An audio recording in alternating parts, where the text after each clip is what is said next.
7:07. Good evening, everyone. Tonight is October 21st. It is 7 p.m. It's the Londonderry Town Council meeting. I shall call to order. We'll start with the Pledge of Allegiance. Please rise. I pledge allegiance to the flag of the United States of America and to the republic for which it stands, one nation, under God, indivisible, with liberty and justice for all. If everyone can please remain standing. Thursday I had the privilege and the honor to tour Arlington National Cemetery. And I brought my 9-year-old son with me. And for the first time since his passing in 2004, I visited my good friend Jay Lato's grave. And I've been avoiding it for the past several years, obviously. And my 9-year-old son, who is wise beyond his years, said, "Dad, are we going to go visit your buddy's grave?" And to hear that from my son pushed me to do something that was the most healing, I found the most healing that I've ever experienced in my life. And as we're walking through the cemetery, and I look at section 60, which is all the service members who's passed with the global war on terrorism, so Iraq and Afghanistan, I'm just reminded that those people gave their life, and everyone in that cemetery gave their life for us to be here tonight and to enjoy the freedoms that we so dearly appreciate. So with that, if we could please have a moment of silence for all those people.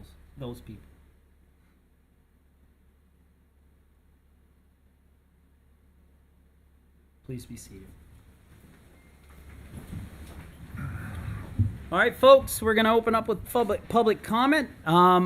Before I do so, just want to remind everyone, when you come up to the podium, please just state your name and address for the record. And I know Aaron has a quick update, so I'll open public comment. And Aaron, the floor is yours.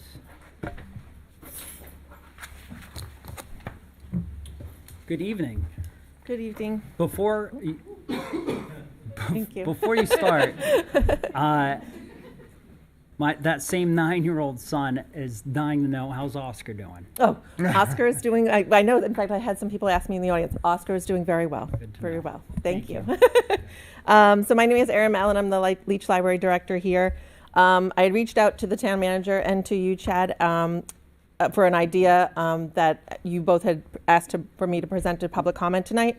I'm hoping that we can, obviously I know the decisions have to be made and we have to look into things, so I'm not asking for a decision tonight, but I was looking to possibly get a specified or specific parking space dedicated to veterans. I believe Kirsten gave you a sample of what I thought the sign could look like, and you shared some possible locations. So I just would, that would be across from the library building. That parking lot there, I'm asking for one space that would be dedicated to our veterans to be able to park there. So, and with Veterans Day coming up, I thought it might be good to tie it in around that same time if possible. Yeah. And I did offer to work with the DPW to get that sign installed, and I would offer to purchase it as well. Thank you. So typically we don't open up for discussion during public comment, but I figure we can have a conversation just to get everyone up to speed. Aaron had reached out to Mike and I. There's some short dialogue going back and forth specifically about like spaces and making sure we had the right spaces and stuff. Mike, if you could share a little bit about that research. Sure. So one of the things that we just want to make sure is looked at is to make sure that removing that space from general parking availability doesn't affect the parking calculations that might apply to the town hall complex. So I don't expect it will, but we want to check that and make sure that it doesn't bring us out of compliance with the town's parking regulations. Okay. What does the council think? Oh, we should get back together once he has all his research done on the calculations, and hopefully make a decision before September 11th so that we can potentially install it by then. Thank you. But I mean, I don't want to rush it and not have our facts. Yeah. November 11th? November. That's what I said, yeah. Oh, I thought you said September. Sorry. That's what I meant. I'm sorry. I'm good with it. All right, so if you could just provide an email to the council, and course. Cheerson, if you could put it on our next agenda, just as under old business. For, do you want to put it on November 4th? Okay. That give you enough time, Mike? Yes. All right, thank Okay. you. Yeah, and certainly if you guys have any questions or any other thoughts, feel free to reach out. It was just an idea I had, and I just wanted to share it with you guys. Thank you very much. Thank you. I appreciate your time. Absolutely. All right, folks, we're in public comment. Good evening. Hi, Tara Miles, 11 Lancaster Drive. While I usually start my comments by thanking the council, today I'd like to start by thanking Londonderry's first responders, and in particular our fire department. Thank you for day in and day out caring and taking care of our community, putting your lives on the line for us and protecting us. You're the heroes of our community, and you deserve dignity, protection, support, and respect. Next, I'd like to thank their families, their children, wives, husbands, moms, dads, and extended families. You too sacrifice for our community, the long hours, missed holidays, and accepting the risk your loved one makes every day to serve, and so much more. Thank you to the community members who, like me, are here today to support our fire department. And finally, thank you, Chairperson Franz and council members, for not only listening to us, but really hearing us tonight. As you know, I've long supported the council and town manager Malgudi. I've stood at the same podium when other folks have been here to tear you down. But my support is not unconditional, and it is not without accountability. I support you today because I believe you seek to do the right thing. And like me, you don't always get it right. But also like me, I hope when you don't get it right, you endeavor to make it right. It is a bizarre day when I'm here agreeing with John Esposito on something, but here we are, and here you have brought us. So sit with that for a second. You know, our firefighters don't just put their lives on the line for us. They endure incredible tragedies while serving our community. They're the first ones on the scene when the absolute worst has happened, and they don't get to step back and grieve it.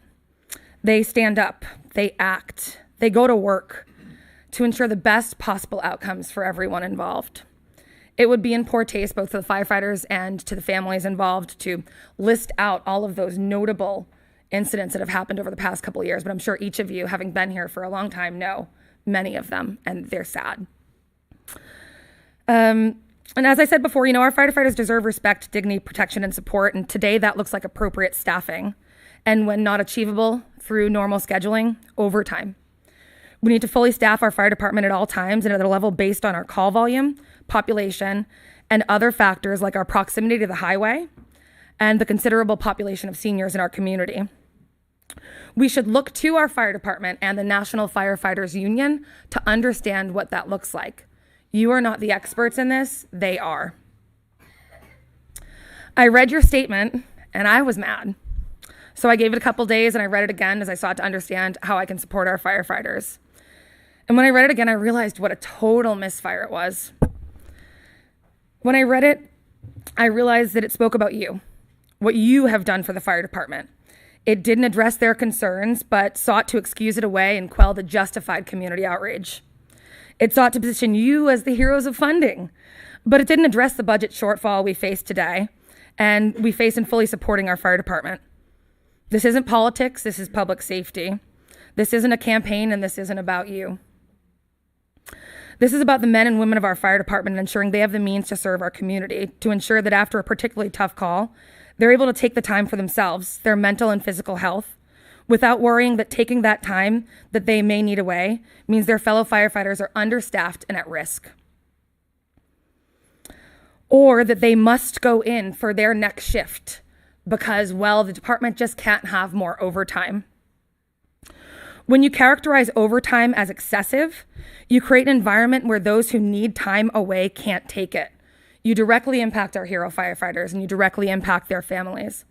It lacks the empathy required to ensure that we have folks prepared both physically and mentally to serve our community. In almost any other public service field, these folks would strike. They would demand their needs. But firefighters can't do that, and they wouldn't do that. They know that that not only puts their community at risk, but their brother and sister firefighters. They are the heroes of our community. So do the right thing, do more. Yesterday, we had to ask Derry 6 times for mutual aid with 12 of 13 firefighters. Do the right thing. Find the money. Whatever it is in your power to do, do it. If that takes furloughing administrative employees, do it. If that means raising more money, do it. If it means the town manager doesn't get fresh paint and new carpeting, well, that ship has already sailed, so looks great though. Terry, Do it. You have 30 seconds left. Sure. Thank you. Take care of our heroes. Chairman Franz, you're a veteran. You know what it takes to serve our community, so please do it. Thank you for hearing me out, and thank you to Londonderry Fire Department and all the heroes. Thanks for serving our community.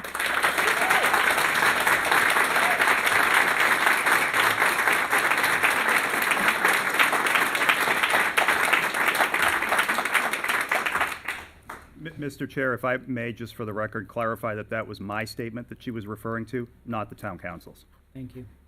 Good evening. Good evening. My name is Vince Sylvia. I represent the New Hampshire Motorcycle Rights Organization. And I'm here because of the recent motorcycle fatality that happened out on Mammoth Road. And being a resident of the area, I have specifically noted that there is a significant issue with the intersection of High Range Road and Litchfield Road and Hall Road, specifically to the fact that people run the stop sign all the time. There was one incident earlier in the year where it was back in June. I was on my way to Walmart here in Derry, and I almost got clipped, not once, but twice. Once on the way out, once on the way in, because somebody blew the stop sign coming down for High Range Road. Not like just rolled through it. 50 miles an hour through that stop sign. All right? And what we, as an organization, would ask of the town is to do something about that intersection and to do something to address the significant increase in aggressive driving that is going on. All right.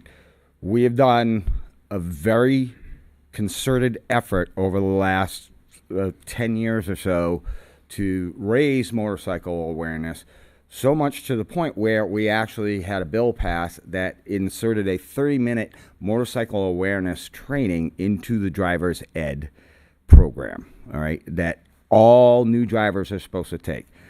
So what we are now seeing that after that initial effort, we have reduced the amount of accidents and fatalities that have happened between motorcyclists and automobiles, and that we've seen an increase in our own community causing the accidents. And it's through one of three things. It's riding while impaired, riding beyond your ability, or speeding.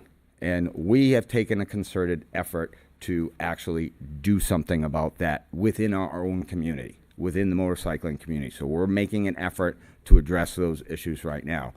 But the data over the last year and a half, 2 years or so post-COVID has indicated that there is more of an uptick of motorcycle car-related accidents because the data from NHTSA is pointing to aggressive driving, distracted driving, and things of those natures. We're not killing ourselves anymore. We're starting to get killed by car drivers again. So what we will be willing to do, we're not just coming here to say, hey, here's a problem, you guys go fix it.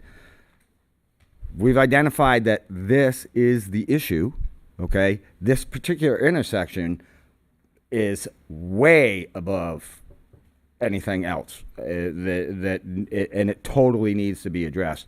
But we also have the ability with our resources and the relationships that we've built to actually bring and apply funding from the state and the federal level. So if you as the board want to actually discuss this and do this, Londonderry could be the leading lighthouse here in New Hampshire to change this, to actually make a difference on it.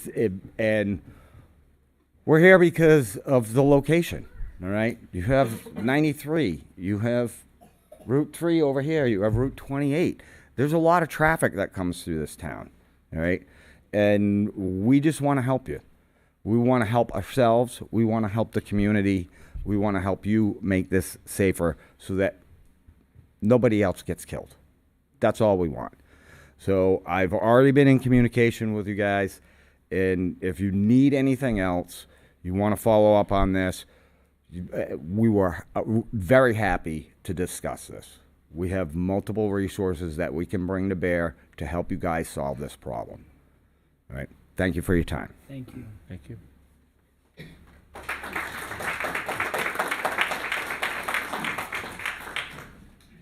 Good evening. Good evening. My name is Lindsay England, and I reside at 41 Royal Lane in Londonderry, New Hampshire. I stand before you tonight as a lifelong resident of Londonderry, an elementary teacher in our school district, and the proud sister of a Londonderry fireman, like England. Like many of you, I was deeply saddened to hear of Chief Bo Butler's resignation. His decision reflects the untenable choice that he faced: either compromise the safety of his firefighters or sacrifice his own position. By resigning, Chief Butler made a powerful statement. He refused to jeopardize his crew's lives or safety to satisfy a budget. As someone who grew up in this town and now teaches in one of our elementary schools, I've seen firsthand how close-knit the members of our fire department are. My brother Michael has served with the Londonderry Fire Department full-time for 9 years, and as a call firefighter before that. I've witnessed how selflessly these men and women risk their lives for ours. Over the past year alone, they have responded to a range of extraordinary emergencies, from a car crashing into a river to a well-known plane crash, along with countless critical medical and fire incidents.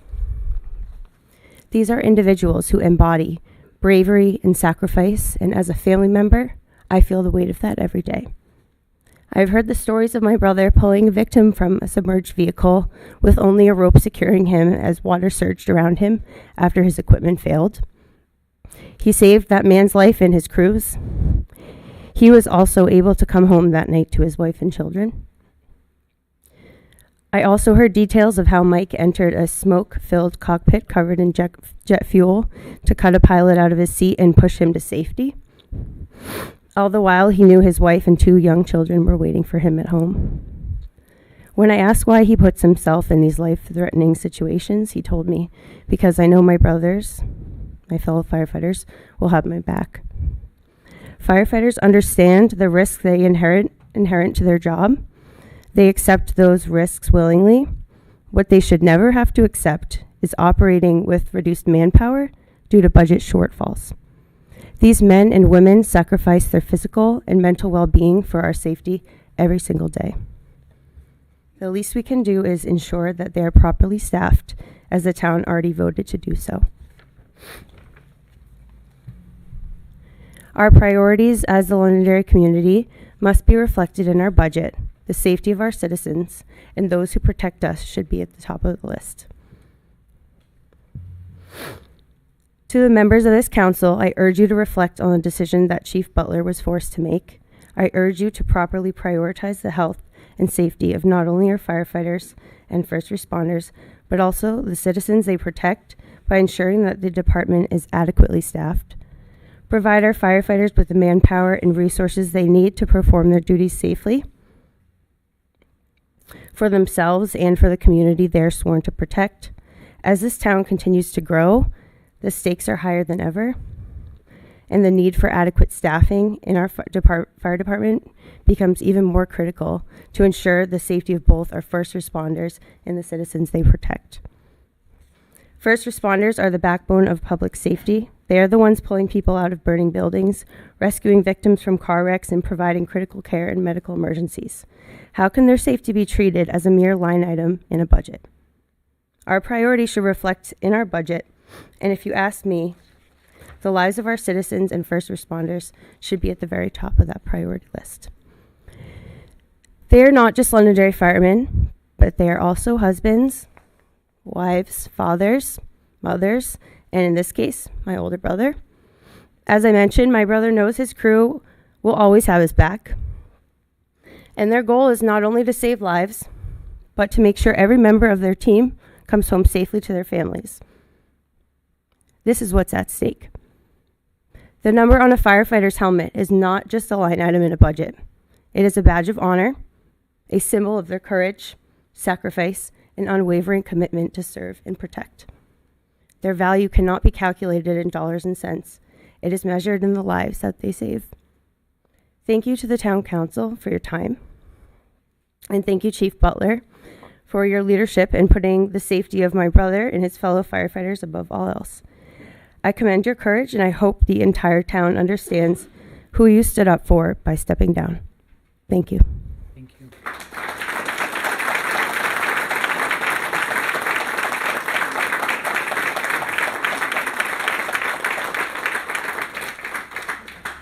Good evening, sir.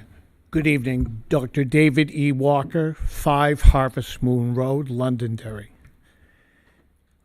I am an outraged citizen.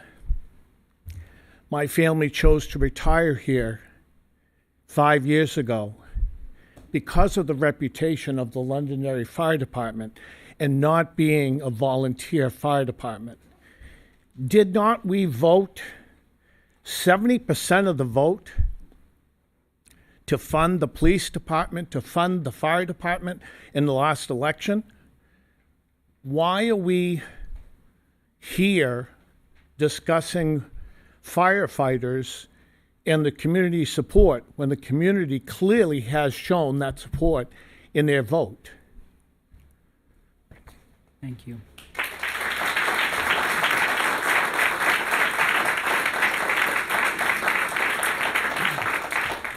Good evening. Good evening. John Grennan, 14 Jewel Court.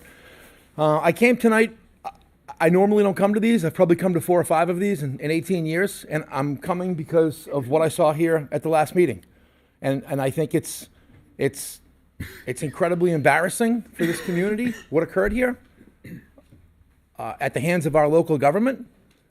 And it's tragic what occurred here for our fire chief. It really is. If the price of gas went up because of some global catastrophe and it was over the budget, would we stop buying gas? Or would you find more money to buy gas? You'd find more money to buy gas. This fire department is understaffed. By national standard, they are not staffed appropriately. That's number one. Number two, the citizens in this community want this fire department staffed to at least 13, and they are not. And we put the fire chief in an impossible position to make a decision to put his members at risk. That's what we did. That's what you did. He didn't do it. You did. The buck stops here. You manage the budget, you manage the community, and you manage the town. And that's the position we put this young man in. A man who grew up here, a man who gave his life for this town, whose family was politically active in this community. What did we do? We're on Channel 7 in Boston because we can't support our fire department. What does that make us look like here? What does that make our property value look like here? I mean, that's really, but that's not what's important here. These people in the back of the room, we're putting them at risk. When I moved here, they had 2 people on an engine. It's like riding a horse backwards. It's ridiculous. It's absolutely ridiculous. And now we have 2 or 3 people, and that's ridiculous too. See, I live on this side of Londonderry over here, so next to me is Litchfield. The Litchfield Fire Department doesn't have an ambulance. The Litchfield Fire Department doesn't have a ladder truck. I don't even know if they have water. So I live over there, and I'm 52 and could probably use to lose 30 pounds, so I'm getting concerned. And then I find out that yesterday Wyndham's here, and Bedford's here, and Derry's here. What's going on? You people run this town. We have a $17 million wage allotment, and this man bumped into $250,000. That's 1.3% of our overall wages from 2023. You guys couldn't address 1.3%? You couldn't come up with that? I mean, I know I'm not going to get an answer here tonight, but we sacrificed this young man. That's what we did. We looked terrible. And everybody should be ashamed that he had to make the decision that he made on behalf of his members and on behalf of the residents in this community. But make no bones about it, guys. We are not protected to the level that we should be protected. And when I call 911 for an ambulance, I'm going to wait. And you know what? Time and medicine and electricity and medication and trying to get to one of these hospitals, someone's going to die. But I'm less concerned about me, and I'm far more concerned about these people who we made a deal with. We made a deal with those guys too. That when we call at 3 o'clock in the morning and there's an emergency, they show up. They put themselves at risk and they show up. That's the deal you made. You guys ran. You guys said, vote for me. You had your coffee hours. We voted for you. And then this is what occurred. And I'm as mad, I think, as a lot of people in town are. And I'm even madder at the statement that came out. It was like 50% direct bargaining with the membership. Excuse me, John. And 50% directly to the town. Can you focus your comments to me, please? Sure. Thank you. It's difficult to focus the comments to you because, point of order, the town manager just corrected the woman before. I understand that. Okay. So that statement came out, and we started arguing about an HR issue publicly. Now, there have been other HR issues in this community, some involving people who were terminated for town hall. And when people ask questions, it was an HR issue. We don't talk about it. But the Bo Butler issue makes Channel 7 news in Boston, and the town puts a statement out 48 hours later. Is that even remotely responsible? John, you have 30 seconds. Or was that fair to him? It was not. I will end with this. You ran. This is your position. You're putting these kids in the back of the room at risk. And if we were off by $250,000 on a $17 million line item and you didn't see that coming, you guys got a problem. Somebody should have stepped in and told these people, we're going to give you the money you need. And you have opened Pandora's box in this town. That's what's happened here. So I'll be the first one to say it shouldn't have to be a warrant article for 15 or 16 people. It should be somebody stepping up and saying, we're going to protect these people at the back of the room and those people over there. Thanks for your time.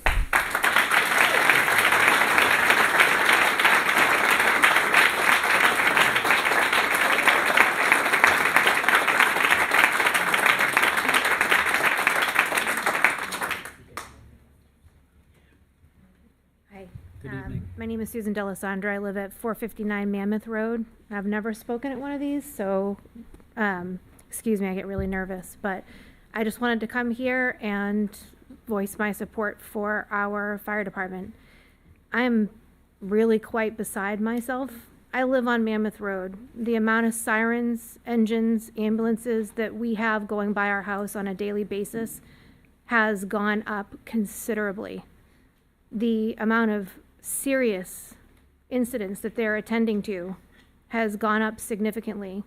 If we cannot support and staff our department in a level that is going to protect them, what the heck are we doing as a town? There's a cost to everything. There is a cost to being understaffed. Are you willing to pay that debt? There's a cost to mutual aid. What are we paying other towns to come and support us? Has that been calculated into the budget decision when this was carelessly made? I don't have family on the department here, but I do know that they would go out of their way for my family. I do have lots of family in fire service, in police service, in all sorts of other towns. I know what they go through on a daily basis. I know what it means for them to be understaffed. It puts them at such higher risk. They're already taking an incredible risk in their job. To leave them in a position where potentially they're doing a job without the right resources or incredibly emotionally and physically drained because they haven't had proper time to recover, unable to take time off like other people have addressed. It is not just fiscally irresponsible, but it is irresponsible as a town. The residents here voted. It was probably one of the highest supported measures I've seen our town come to. It was obviously very highly supported that we staff them at a proper level. And for our budget committee, and I apologize again if I'm speaking incorrect, but for our budget committee to just decide that this isn't important enough, it does not make sense. It does not show you that you support the residents and what our needs and wants are. It's not just our fire department that you're putting in jeopardy. It's the residents of this town as well, that they're here to support. And I truly, truly hope that the comments here today cause you to reconsider. I know for a fact in the 20 years that I've been in this town, you guys have found the budget for many projects that I did not deem to be at a high level of importance. And I've supported the town, I've paid our taxes. This benefits every single citizen of the town, and more importantly, it protects those that are protecting us and protecting you. So find the money. Like, that's the bottom line. This is not something that can be negotiated. It's not a level that is able to be upkept. And I, again, appreciate it very much. Thank you.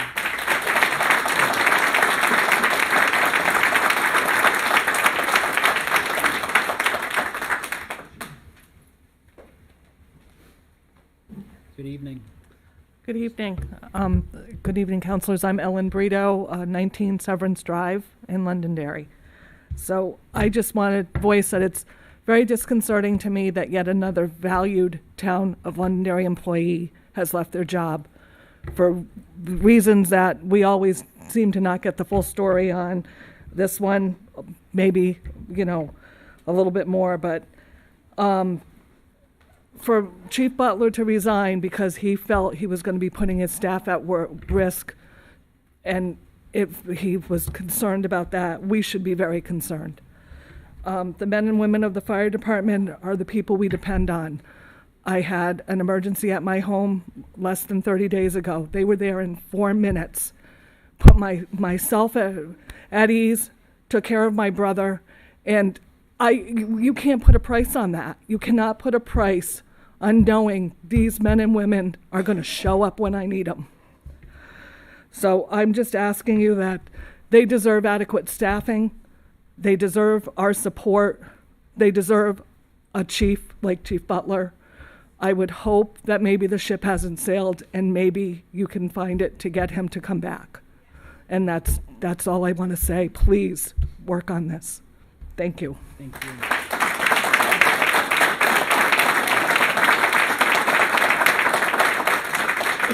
Good evening. Hi, good evening. My name is Brittany Bonvie. I live at 91 Rockingham Road. I just wanted to come up here and ask if any of you on the council can inform me as to how collectively as a community, all these people that live here, reside here, and went out and voted. I just want an answer as to how we voted such a positive to helping the men and women that protect us and why that got stripped away from them. Does anybody have an answer for me for how that works or how that comes into play? Did my vote not exist? Did it get taken away? So we don't have question and answer during public comment. It's an opportunity for the public to I know, but we're all here. Like we all have everybody in here and they want to know the same answer that I'm asking. So are we going to find out like eventually, or does it not matter that we vote? The votes matter. Well, that's how you guys got in your positions. We voted We you in. We have our first budget workshop November 2nd where we discuss the budget and the process. That will be the time that this will come up.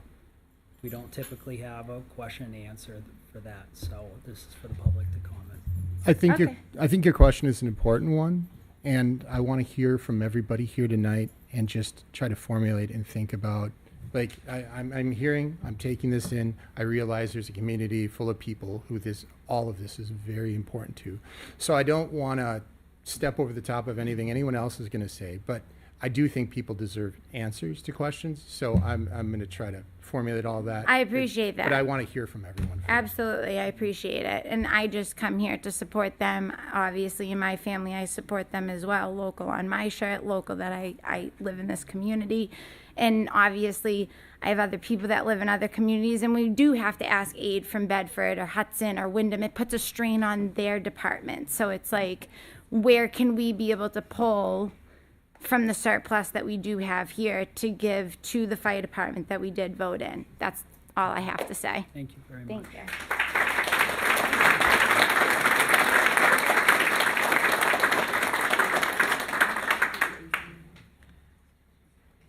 Anyone else? I just want to make sure they're all done talking before I speak. It's public comment. There's no order. Is anyone else coming up to speak on yes? No, go first, please. No, this is totally separate from this. I'd rather have it. It's all right. That's all right. This is what it's about. This isn't about that. No, that's okay. Break. Good evening. Christine Perez, 5 Wesley Drive. I'm here as a citizen and a resident. I'm speaking on about a new business item on the public comment, and as I say, I didn't mean to interrupt the flow of what was going on. I'm here to speak quickly about the possibility of implementing a town facility rental policy. I reached out to Mr. Malaguti about it because my questions are why? What do you hope to gain by instituting a policy that if a resident wants to use a room, they have to pay for it, when the residents are paying for the building, the maintenance of the building, the electricity, the cleaning, and everything? I understand if you want to have non-residents pay for use of the buildings, but why now? Why now? And if you're going to charge here, what about the groups that already meet here? Are they going to be grandfathered in? You have written down for-profit or not for nonprofit. Who's going to break down exactly what's for-profit and what is not for-profit? And if you're going to start charging here, does that mean the community room, quote, community room at the police department will be charged for next?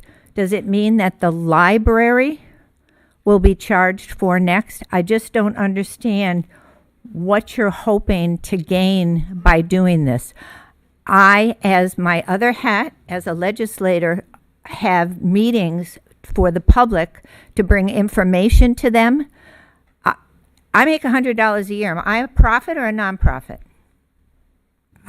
So, you know, I mean, what is the purpose about this? Why now? With everything that's going on, why now? Thank you. Thank you.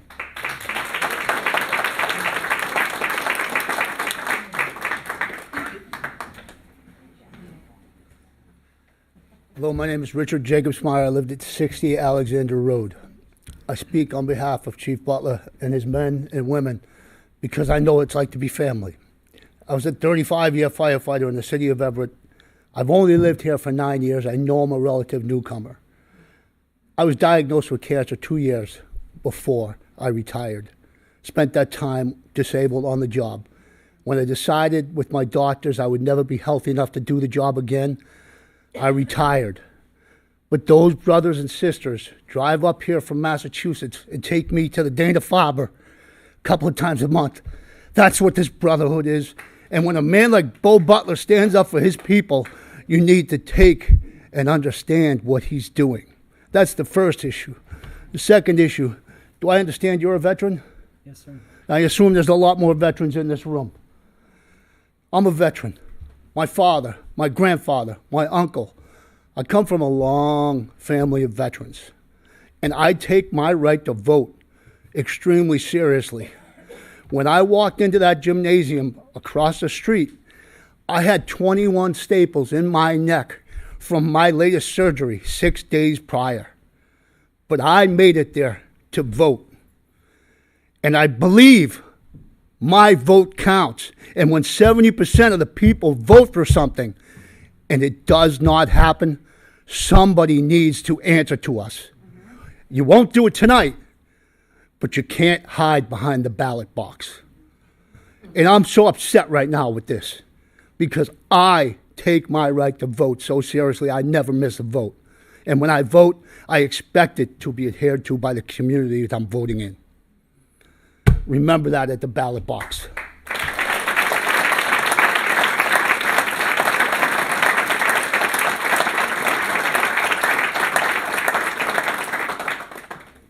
Good evening. Hi, Chad. Good evening. My name's Dave Plaza, 207 Pillsbury. I'm here as a resident, not a member of the Budget Committee. A couple things that, dealing with fire department, police department in the past. When we were building the old firehouse, the new firehouse, I always used to tell Chief O'Brien and talk to him about it and said, hey, how's the budget going? He says, yeah, we might be a couple $100,000 over, 300, whatever. Every time I heard that, I always told him, spend the money. Do it right. Build that building right, because safety is first, okay? Number two, we have this thing called the undesignated fund balance, $6 to $7 million, I do believe, right now. Last year, we had a town surplus of 600 grand. Why are we talking about 250? That's what I said. And finally, to the police department and fire department, thank you for all the times you've come to my house and helped us out.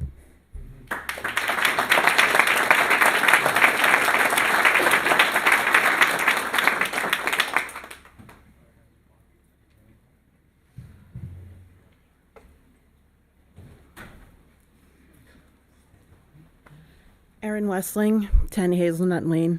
I haven't prepared anything, but I'm a 23-year emergency room nurse, level 1 trauma. Some of the most trusted friends and people that I know are the firefighters that bring patients into the emergency departments that I've cared for. The tragedies that they've seen, the things that they have been experienced in homes, on sides of highways where I've stopped to render care before somebody else comes along to help them. Most of us will never ever know what they see. But I can tell you that taking the staff away from them is going to cause more people to experience burnout. It's going to cause less people in our town that want to provide care for our citizens. I'm so disappointed in what this town wants to do. We want to increase the amount of people that we're bringing into Londonderry to live here at Woodmont and everything else. How do you expect 11 firefighters on a crew to take care of an entire town that you want to bring more people into? It's absolutely appalling. I hope that there's a fix for all of this. I applaud Chief Butler, and I honestly put all my support behind the firefighters. I think this is just such a tragedy.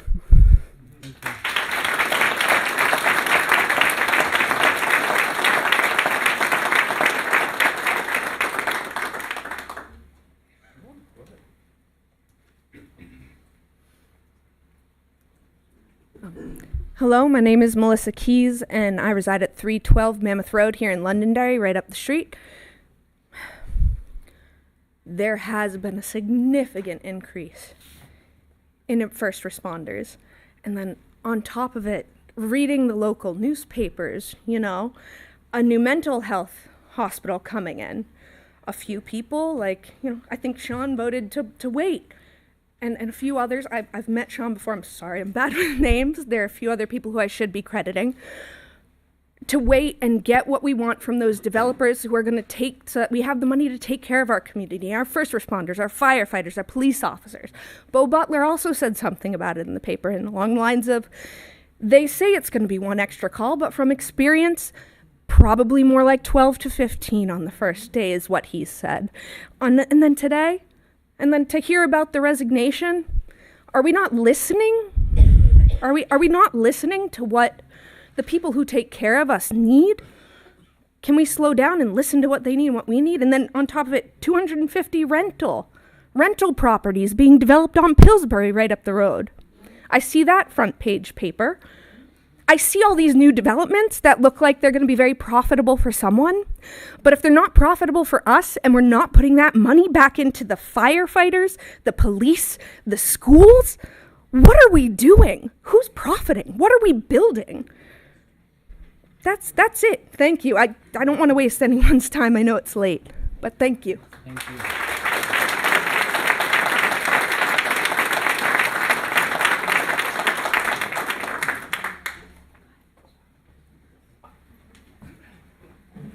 Good evening. Hi, my name's Kelly Savan. I live at 3 King Edward Drive. I haven't done this before either, so I am a little nervous, even though I do public speaking for a living, so it's a little odd that my voice is being like this. I have lived almost 17 years in Londonderry. Before that, I grew up in Litchfield and had a short time in Massachusetts. My husband and I moved back here because of the small town feel, the support that we have in the education system and in the public response, in the public service. I voted last election for support of the police department and the fire department. And I have a 19-year-old and a 16-year-old. And it's very difficult to see the amount of suicides that we have seen increase in town among teens and the mental health crisis that we've been seeing as well. And so my children have had to deal with that. I've had to deal with it. And I would hate to see that we don't have the support that we need from public response if those continue to happen, which, of course, there's many things that we need to do to stop that from happening in the begin with. But I just want to voice my support for them, and I will continue to vote in the election to support our fire department, our police department, and any other service department. And I will continue to vote against town officials that do not support them. Thank you. Thank you.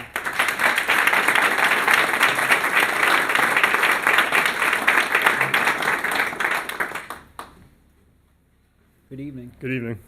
My name's Tom Newman, resident 14 Gary Drive. I'll keep this short and sweet. I hate politics more than I hate public speaking. But my point here is everyone who's already spoken tonight did an absolutely incredible job of not only explaining what the people want and why they want it, how much the fire department means to this town. I grew up in this town, and now I'm lucky enough to call this town my hometown again, raising my family here. And if there's one department in this entire state that I trust to respond to my house for my family when I'm on shift as a full-time firefighter in another town, it's the Londonderry Fire Department. The men and women in the Londonderry Fire Department respond to every single type of call that you can imagine. 3 a.m., raining, snow, Christmas, it does not matter. The point is, there is no rhyme or reason to when calls come in. Staffing is what matters. So to someone who doesn't understand the fire department, 13 to 12 may not seem like a big deal. What most people don't realize is how many people it takes to run one average medical call, let alone a cardiac arrest, a severe trauma on the highway, a technical rescue in an embankment in the river. It doesn't matter. Staffing is what matters. 15 would be a good start, not 13. The town wants 13. Give them 13. Thank you.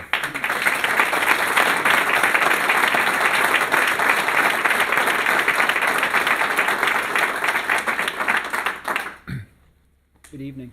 Good evening. My name is Laurel Lynn Jurgens, and I live at 8 Kimball Road, and I've been a resident of Londonderry for 34 years. I completely thought that this whole staffing was resolved last March when we voted overwhelmingly 70% to staff the fire department. 7 months later, come to find out, our beloved chief resigned, and here we are fighting for them to be fully staffed at 13. I'm so disappointed in every single one of you that you're not doing your job. You got to do your job. You got to make it happen, and we got to staff the fire department and support them. As a community, we need them. They have our backs, and we need to have theirs. And that's it.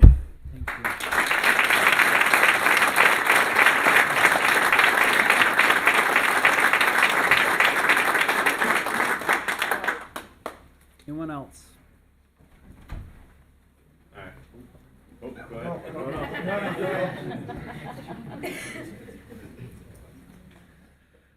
Good evening. Daniel Bouchard, 8 O'Connell Drive, Londonderry. I'm going to address my comments to the vice chair because last time we had a meeting here, questions were asked if you guys knew about this letter. All right. Sean wasn't here. Ted said you didn't. Ron said you didn't. John Farrell said you didn't. The chair never responded. Okay. I will tell you that I've been a resident of Londonderry for over 40 years, and it's a bottom line budget. Okay. It doesn't matter. You can go through your whole budget process and you can say, you know what, we want to cut this, we want to cut that. You got a bottom line budget.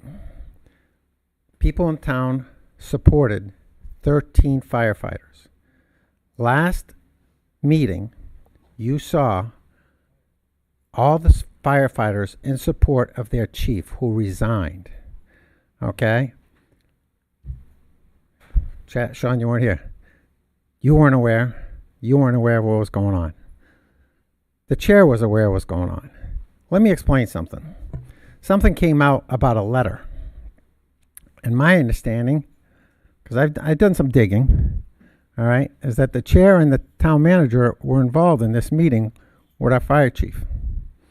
I don't know how that's possible when you're looking at disciplinary actions, because having worked in this town for a long time, and I know how bargaining units work, all right, if you're going to grieve something, there's a process where you grieve certain steps. You go to your town manager if you don't agree with it. If you don't agree with the town manager, it goes to the council. I don't understand how a member of the town council can be sitting with the town manager on a disciplinary issue with a department head, and then later on go ahead and sit, if that department head brought it forward, sit there and make an impartial decision. Okay?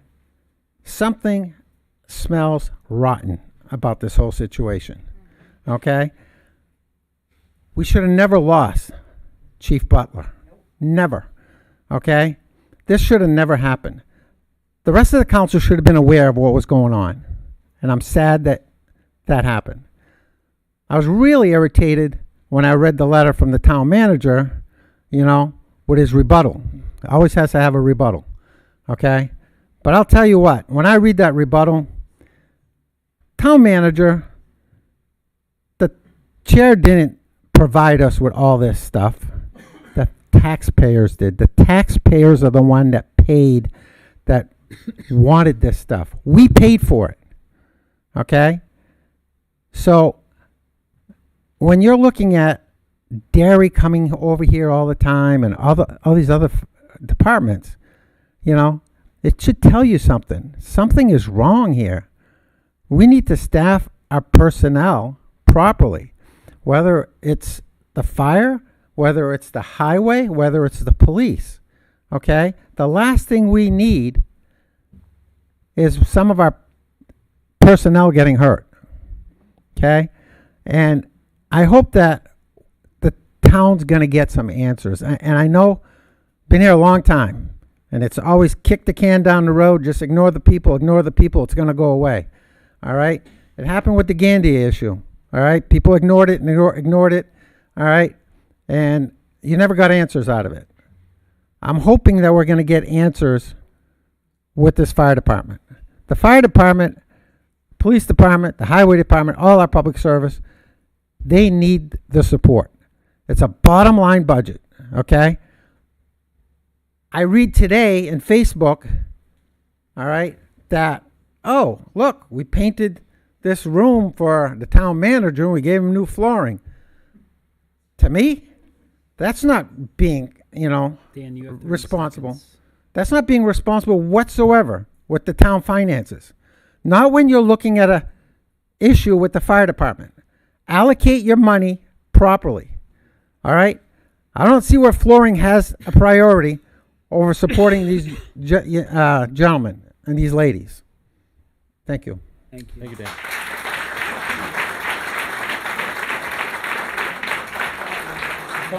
Tony, before you say anything, I just want to clarify some misinformation. I do. I wasn't part of any process prior. I thought you couldn't answer Yeah, I thought you can't answer questions. It's the chair's prerogative. If the council wants to overrule me, then the council can. All right. So I just want to clarify, I was not part of any process prior. So to make an accusation that I wasn't fair. Okay, so let me ask you this, Counselor. All right. Were you in the room with the town manager and the fire chief discussing a personnel issue concerning his a letter? No. I thought you can't answer questions. Exactly. Really? You're going to go there? All right? If that's the case, Chad, all right, and the way you've handled this, all right, I think instead of the chief resigning, I think you should resign.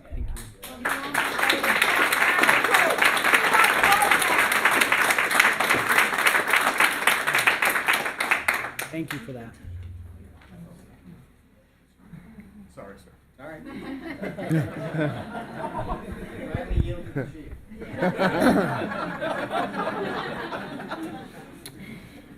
All right, been waiting for my moment. I want everybody to pay attention to what I'm about to say. I am Kim Bernard, and I am the president of LEEA, which is the department heads. To answer the question that you were put on the spot for by Mr. Bouchard, is quite simple. There was 4 people in this room when this took place. I was one of them, as the union president, representing my coworker and friend, Mr. Butler. So, there's all kinds of misguided facts that are put out there. I was there. I love Bo like a younger brother. I have known Bo since he was 16 years old, and I used to kick him out of the plateau. It's easy to point blame at the department heads. But I can tell you, managing the PD for just over 2.5 years, 3 budget processes, and years of homework on the budget process, there's enough blame to go around. Now, before anybody claps for me, you may not want to. So, budgetary responsibility is the sole responsibility of a department head. Plain and simple. I blow my budget tomorrow, I'm gone. That's the facts. It's the way it goes. It's in the law. I get fired tomorrow if I commit a crime. You may not like me.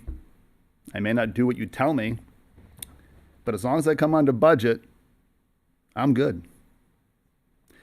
The problem that we have here is that this default process has been in effect for going on 15 years.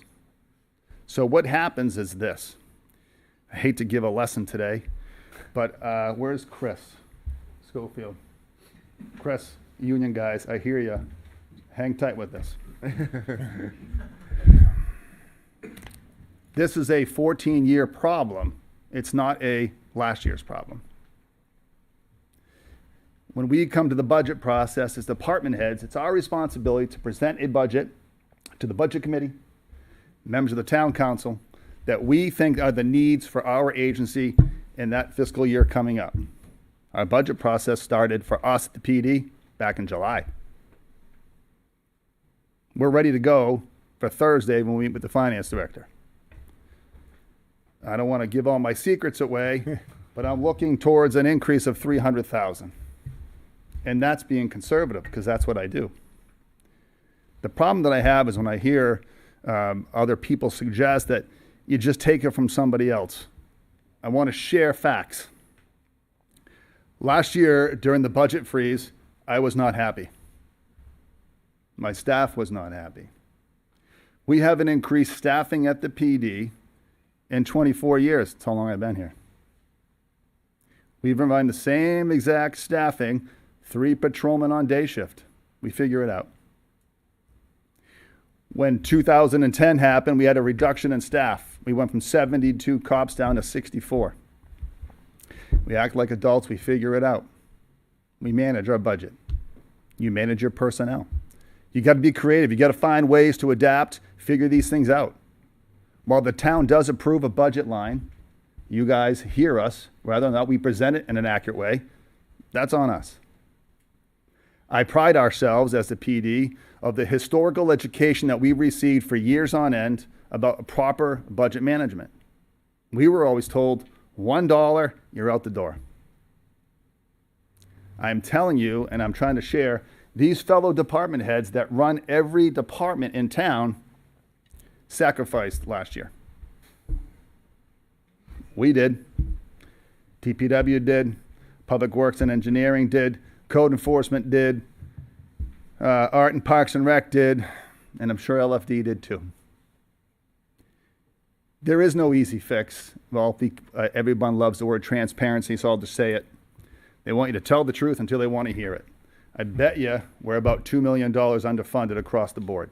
So if everybody here wants to say yes to $2 million, I'm going to go back. I'm going to scratch that $290,000. I'm going to blow that thing to where it should be. Do it. Yeah. Right? So the point that I want to emphasize is I think while this is all important to hear, I think it's important to understand why we got here. I know you didn't create this situation. This has been going on forever. I realize that some of you weren't here last year during the budget process. We're going to be here in November. You're going to hear from every department head. Is Fred or no. So we're all going to be here. I'll speak for them. They'll be here. We're going to bring you a budget that's appropriate, that's reasonable, that the voters, as we're hearing today, that they want public safety fixed, right? But I just want you guys all to know that there's a cost when we go over. There's a cost when there is a freeze. We have to be creative as we did last February with that 6 months budget freeze. We had to be creative. I had to cancel training. I had to stop a shipment of guns that we were trying to replace. I stopped hiring processes for the 4 cops that we had in the background at the time. We eliminated other coverages with lieutenants covering down on extra shifts. We'd be creative when we had vacancies. If someone was out with a workman's comp issue, I would pull someone from a different assignment. We figure it out. We'll always figure it out. No matter what we are given, we have to figure it out. But I want you guys to know that this has been going on forever. This is not a last year's problem. This has been going on systemically for many, many, many years upon end. So while I agree with some of the things that were said, I don't agree with everything when it comes to what had taken place.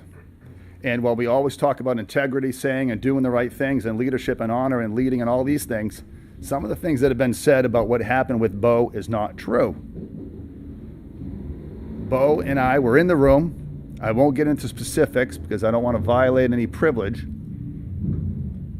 I represented Bo.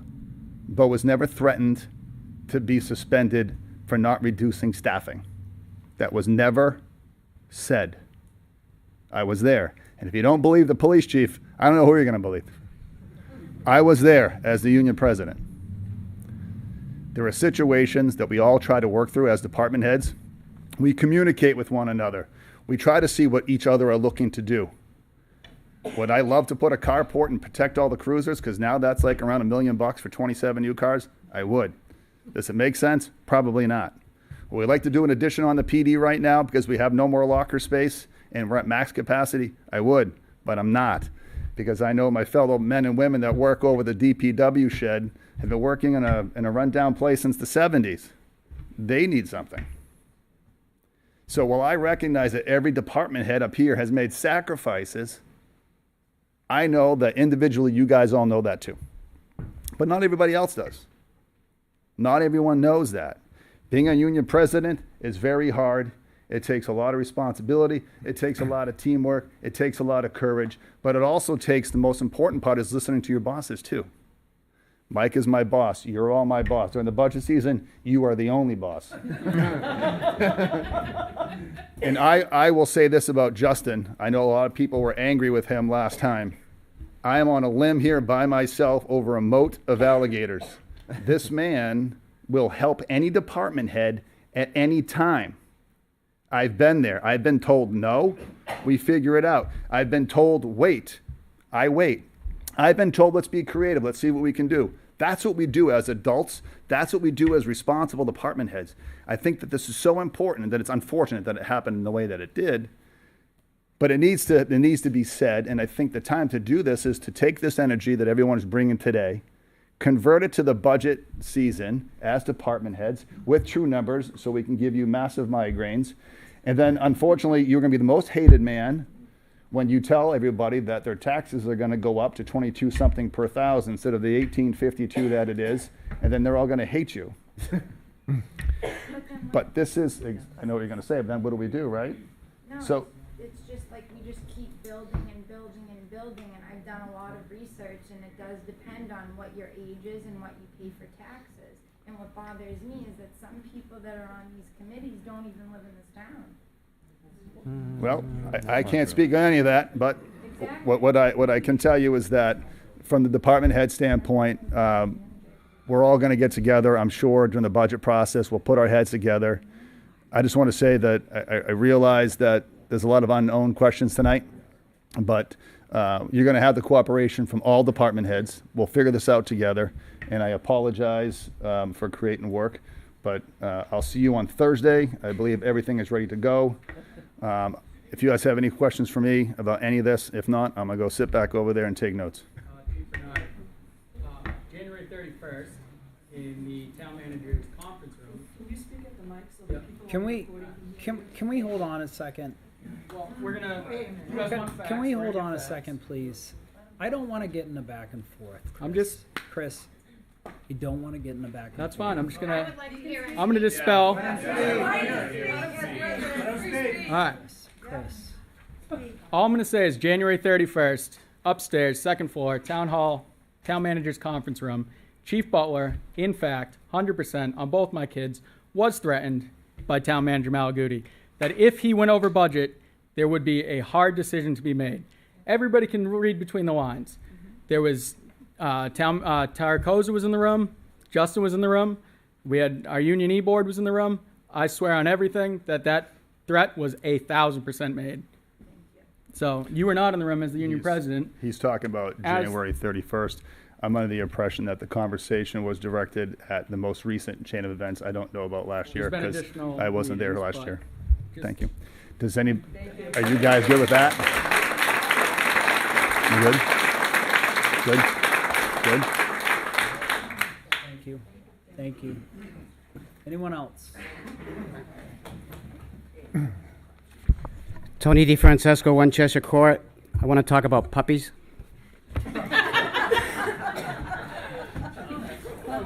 So I will tell you that seems to me, and I've been here 46 years now, 46 going on 47 years, and I was an adult.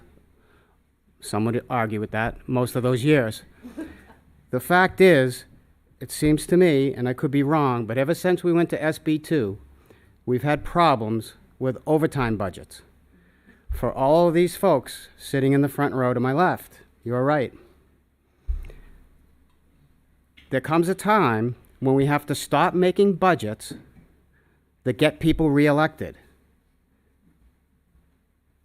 The time has come to stop kicking the can down the road and make realistic budgets that work.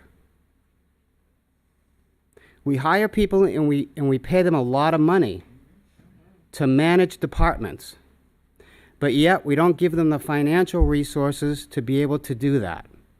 That's one person's opinion after 46 years and hearing the same thing over and over and over again. Please do what you can to fix it. I've spent the entire 46 years trying to stay out of situations like this. I've spent all of that time refusing to talk when there was personnel issues. And I am not talking about personnel issues, I'm talking about financial issues. I will also tell you that for anybody that's watching on TV or anybody that's listening, there is the charter of the town of Londonderry that answers almost every question that you wanted to have answered. And on top of that, the state RSAs, which piggyback with the charter of the town of Londonderry on the rules and regulations. It's actually RSA title, the Title III RSAs, talking about governing of towns. I will tell you that when you read these documents, you can find that there is a way out of this mess.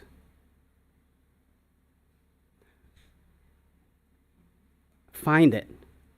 It's there. If you can't find it, call me. Now, the fact is, as you read through this, you can see it's clearly defined in here that the town manager, by state statute and the charter of the town of Londonderry, hires, fires, and manages people.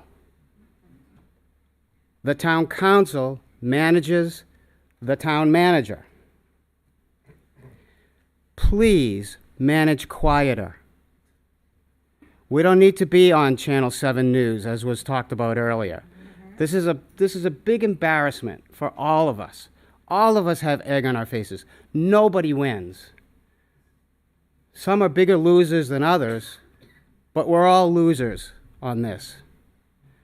Please manage quieter, and please fix the budgets. Thank you. Thank you.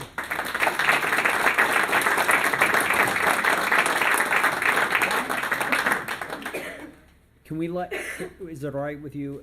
What I would like to do is let everyone else go before we have someone come up. Thank you. Anyone else? Absolutely. Good evening, sir. Good evening. First of all, I would like to make people aware of, and I respect Kim Bernard, Chief Bernard. He's a great guy. Kim Bernard told you on this mic, recorded at home, that if you go over budget, you're what? Fired. You're gone. Okay? So, what does that tell you? Now, want to ask Sean, you weren't, and I'm not going to address you, Town Councilor, Chairman, because I've lost respect for you. You haven't been, in my opinion, and it was brought out at the last council meeting that you didn't talk to your other councilors about a very serious manner. So I am going to address Ted Coombs. And I want people to realize March is voting, and if you don't like them, get them out. You want it, you're going to get it. Sean, could I ask you a question? Absolutely. I'm sorry that you couldn't make the last meeting. Ted, is it okay if I address? Of course. Thank you. I need to know, did you know anything about the letter that that the manager of the town sent to Bo Butler? I did not. Okay. So, we have 3 council members about a department head that received a letter, and it's on the other tape if you want to read it, for 5-day suspension that's had a clean record. 3 councilors. The 4th councilor, who isn't here tonight, didn't find out until 5 hours before. Were you hiding it from him? Were you trying to get your ego to, I'm going to call the shots? What happened here? Where is the honesty? Where's the transparency? I've had battles with Esposito and Ms. Perez sometimes, but you know something? When they're right, they're right, and you know, they're right, and you're wrong. And the threat about going over a budget, it was confirmed by your police chief.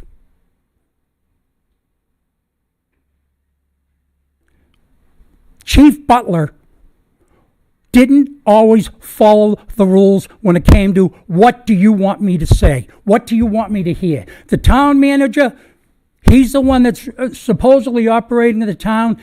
He wants to bring development in, and you know something? Our fire chief spoke the truth about the hospital that wanted to go up at the airport. And you know something? He didn't like it. And there's the politics. There's the politics, gentlemen. He didn't like it, so what did he do? Do you know? Did human resources know about the budget or about the letter that Mike Malaguti, the town manager, no secret, sent to Bo? Did our town attorney look it over? I know what the answers are. The answers are no. Shame on you, Mr. Chairman. There's a management problem in this town. And it needs to be fixed. And it stinks from the head down. That goes for you, and that goes for you. There is no confidence whatsoever that I have, and I think a lot of the people in this town have, for you and for you. And I suggest you start looking for another job.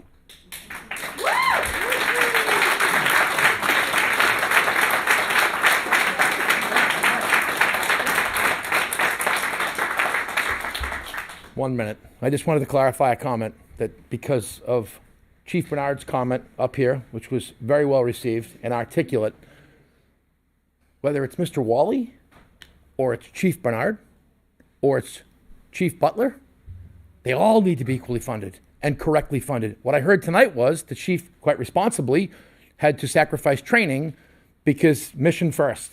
He shouldn't be in that position. Where do we live? Hospitals are going in. We've got the airport. We've got all this development going on. Londonderry, New Hampshire's public safety chief, and I include public works in that, our public safety department shouldn't be making these sacrifices. They just shouldn't. They just, in no way, shape, or form, should he be coming up here and articulately saying that he's had to make some changes because, I don't know why, because one of his guys got hurt going through a door? What's going to happen when a snowplow breaks down? We're not going to plow the street? Of course not. This guy's going to make sure it gets done. This is Londonderry, New Hampshire. This isn't some backwoods town where people leave in the house to go to the bathroom. There's plenty of development here. There's plenty of tax dollars. Just adjust it. But that enrages me. Because when I call 911, I expect these guys are going to show up properly funded, with good morale, with good training, feeling good support, which I know he gives them 24/7. I'm not questioning him at all. But does he have all the tools he needs? Probably not. And does the highway department? Probably not. Who does? I mean, get the abacus out, rework the math. It's a problem. It's a problem. All this development that's going in, listen, I'm just a kid from Boston. There'd be a hell of a lot of mitigation going on in this town if it was down in Boston. It'd be a hell of a lot. General contractor coming in to be building a new police station for somebody as part of that project and calling it mitigation or community service dollars. What are we doing? What are we doing here? No public safety chief in this town should be making any sacrifices at the department level that either the citizens are going to pay for or the safety of their members. That can't happen. So step up and make sure it doesn't happen. Because people have had enough. But that's enraging to even hear that. Can't happen. This is Londonderry, New Hampshire. This is not the ghetto. Fix it during the budget season. And if he needs more help, add 10 cops to it or add 5 more school resource officers. Does anybody really think we're going to, I want to keep some money in my pocket, so why don't we just pull staffing, which he would never do, pull staffing from an elementary school? Do you think people think like this? Nobody thinks like this in this town. That's why they move here. That's it.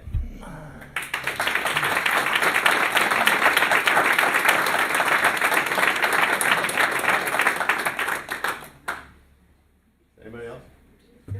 No? All right. So excited to be last. Good evening. Thanks, Gene. Appreciate that. Give me a second. Sorry. So, good evening. My name is Brian Young. I reside at 14 Fieldstone Drive in Londonderry. I also come to you tonight speaking on behalf of the members of Local 3160 as their vice president. I have 50 members in my local, and I'm sure everybody in this room has noticed we have approximately 40 people standing outside in the hallway waiting to hear what happens at this meeting.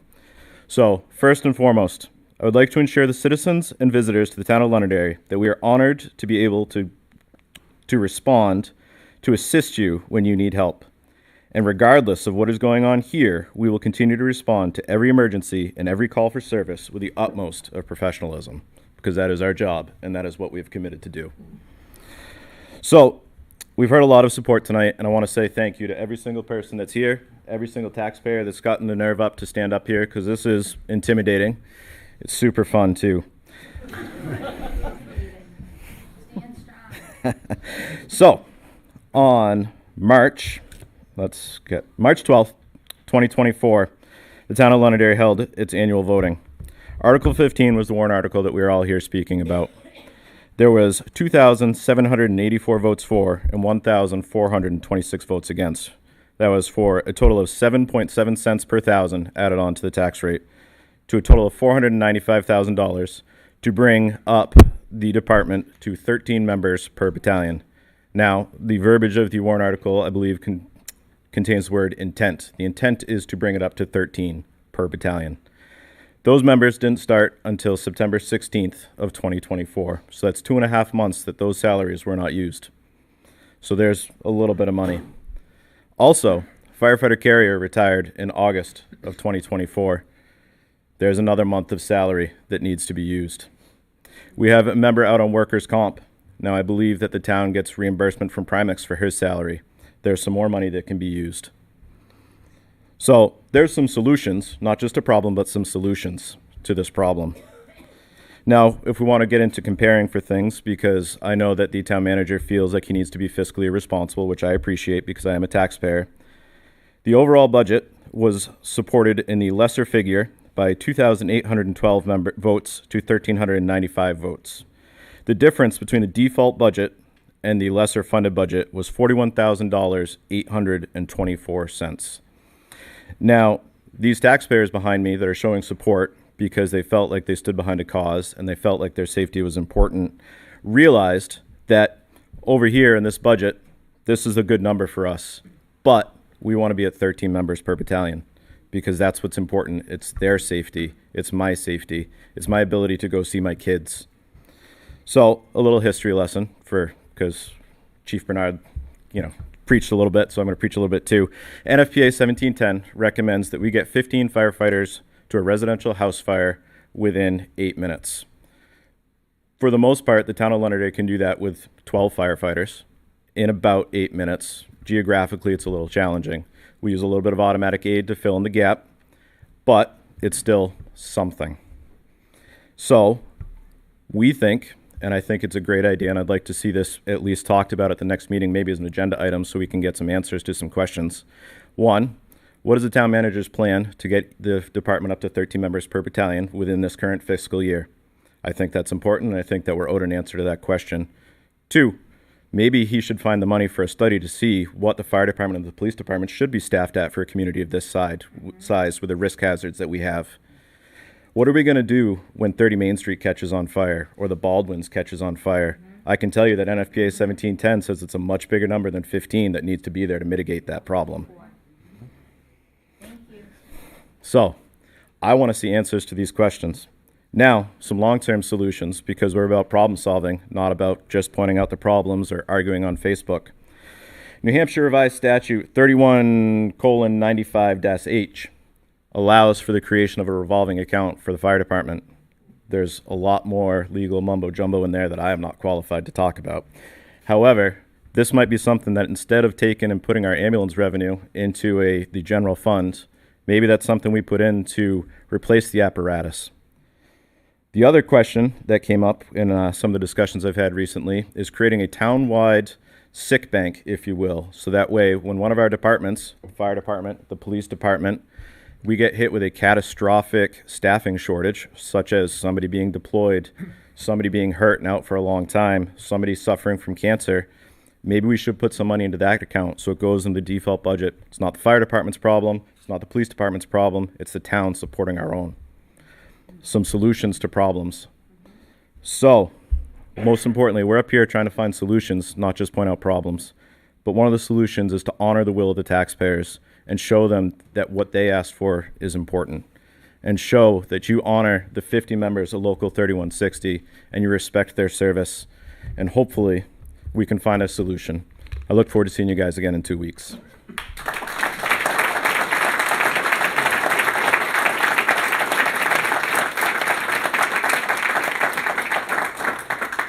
Thank you. Anyone else? Mr. Chair. So Jeff and I spent about 3-4 hours on Friday going over a lot of the different financial issues and different avenues, how we can try and combat the funding issues. And certainly, yes, a lot of the issues go back to the SB2, as the chief had mentioned earlier. And thank you, Brian, for bringing up different kind of solutions. And we need to go through the next 2 months to develop how can we develop the right path forward so we can hopefully fix not just today, but the next 10, 20, 30 years so that we don't keep coming into this financial issue that we are at right now with funding not just for the fire department, but for all the departments across the board. And, you know, whether it be a trust fund, an expendable maintenance trust fund, or another fund that we can potentially find that works with the state laws. And certainly with how the different RSAs work and with DRA, sometimes they can be a little tricky to work in the right way. And so I think part of the issue as well is, that the chief brought up, is we are very limited with our form of government. And when we are set with a certain budget that we pass, unfortunately, we are stuck at that number. And we can't just pull money out of the undesignated fund balance unless we go to a federal judge and ask for emergency funding from our UFB in the middle of the year. We can't just pull the money out. That's not how it works, unfortunately. So I think we need to look at some different solutions and do some different brainstorming and work with the state upon what is the right mechanism so that we can move forward over the next 2 to 3 months before we go to the next election in March. Thank you. Sure. Anyone else before I close public comment? Seeing none, public comment is closed. Mr. Chair, Yeah. if I may. Okay. So there were a couple things. I wasn't here, unfortunately, last time. I was trying to take a vacation with this stuff, and then I'd heard about Bo on vacation, and that immediately brought my mind back to here. I watched that video, watched everyone's comments. I mean, there's one thing that's crystal clear. You know, Bo Butler is a hero. That guy, I mean, you just talk to him, and he absolutely puts his heart on the line. I know there's not a person in here at the fire department that would not say the same thing. You cannot meet that man and talk to him. He comes from a great family. They have strong roots in this community, and absolutely, he is a hero. I don't want that to interfere with any of the rest of this. Now, when it comes to managing budgets, the question was asked, and you had asked the question, you know, what did we vote for? Did this get put in? So in the same, because I checked out all this stuff, because again, not aware until we got back. I quickly had to get up to speed on what this situation is, a couple days behind it. The same mechanism that every warrant article votes for went through. That money was put in the budget. Was it the right size and the right amount when it was put on the ballot? That may not have been. And that's one of the things where I hate how we play politics. People say in this room, I hate politics. I hate politics. Sitting up here. It's stupid. But when you get something where you have a warrant article, and I've seen these tricks before I got up here, and I guess I'll see some of these in the budget season, and I don't want to see it, is let's make that number low enough so the voters vote for it. But is it enough? How can this community honestly vote for firefighters without the right amount attached to it? And then we get in this situation where, well, do we not have enough? Do we have enough? Which do we vote for? Maybe some people voted for the amount. Maybe some people voted. We get into this, and it's a mess, and it shouldn't be a mess.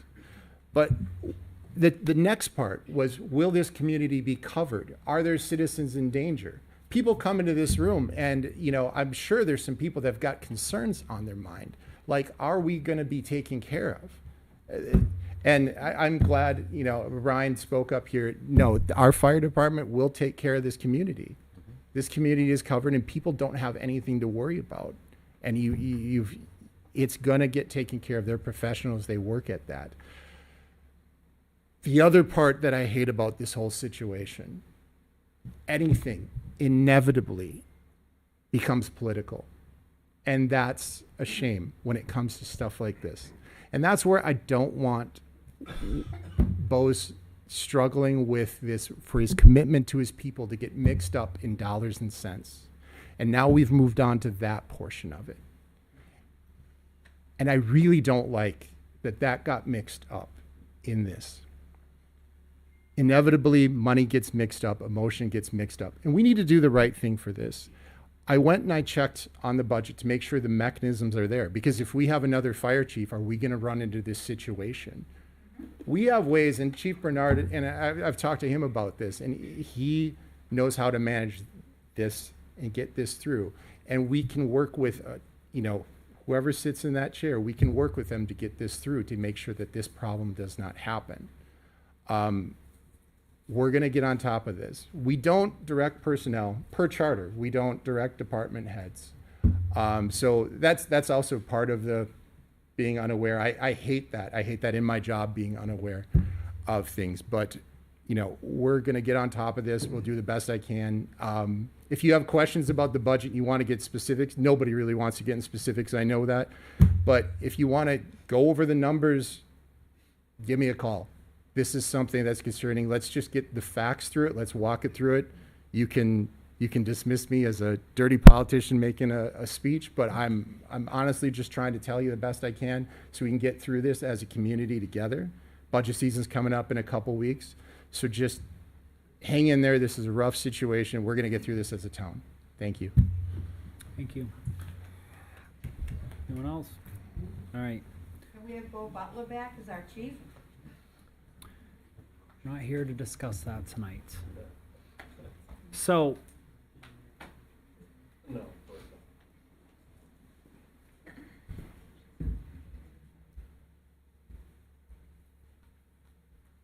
there's a lot of things said tonight. A lot of good points. Some great points. A lot of ideas. A lot of collaboration. A lot of support. A lot of love. A lot of passion. A lot of fire. No pun intended. I appreciate it.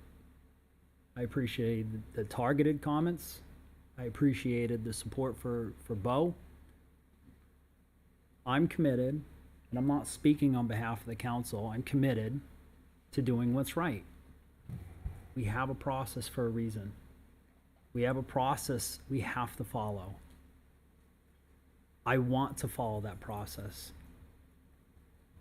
Regardless of how we feel, November 2nd is when we start our process.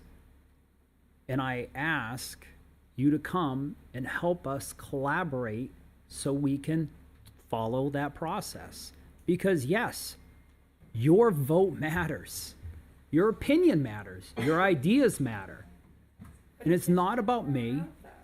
It's not thrown out. We all heard you. We heard every single comment that everyone said.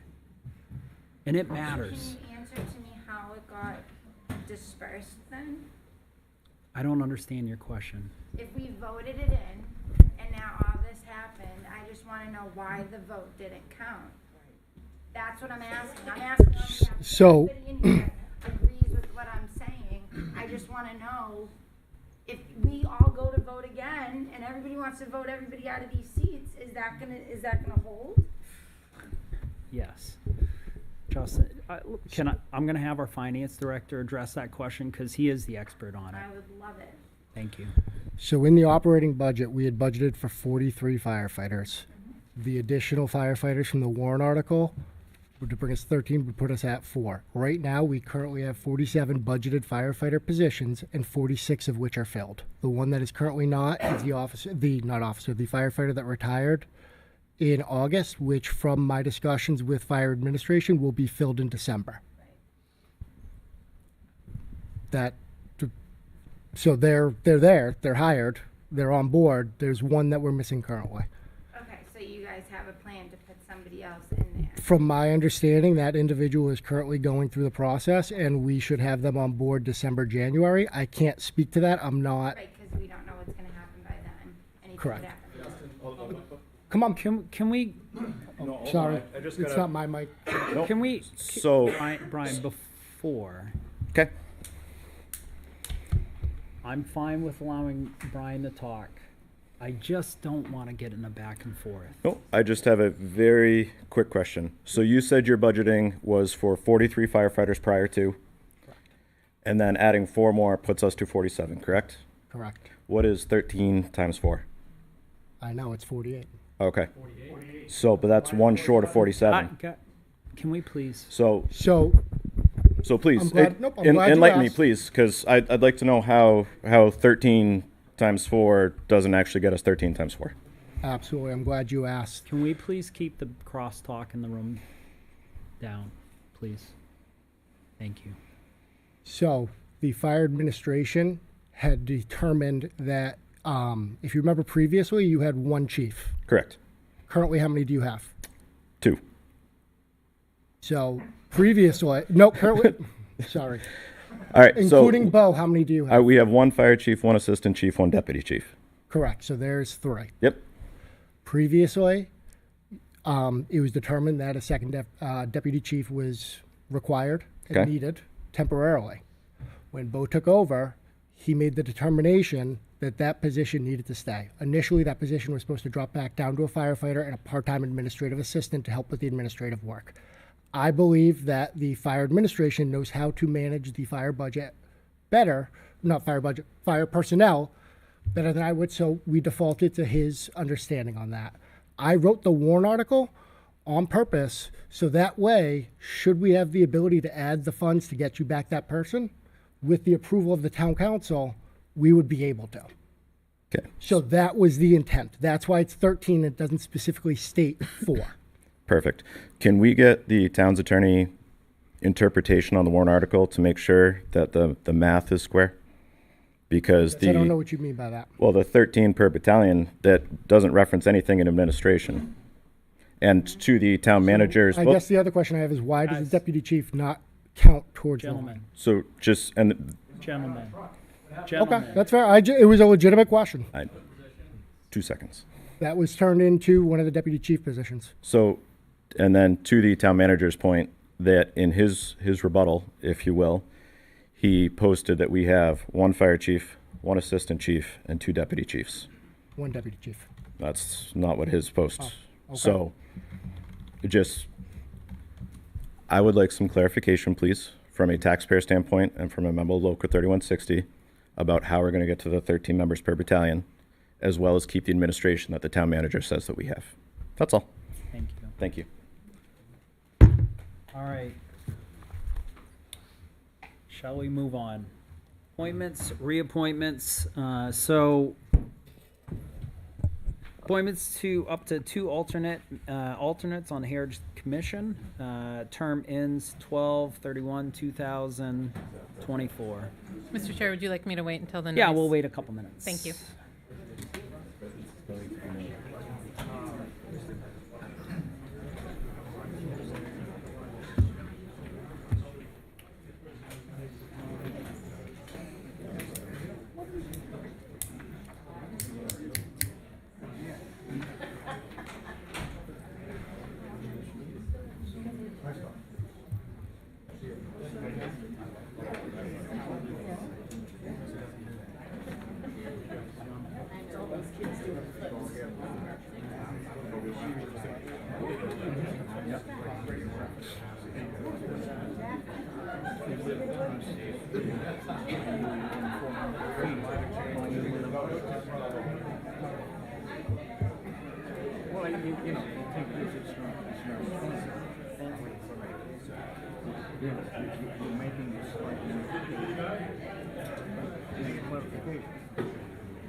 If everyone who wishes to exit, if you could please just close the door.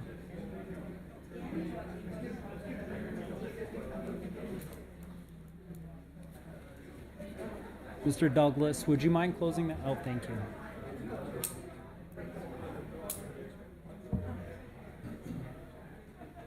Please continue. Thank you. Thank you.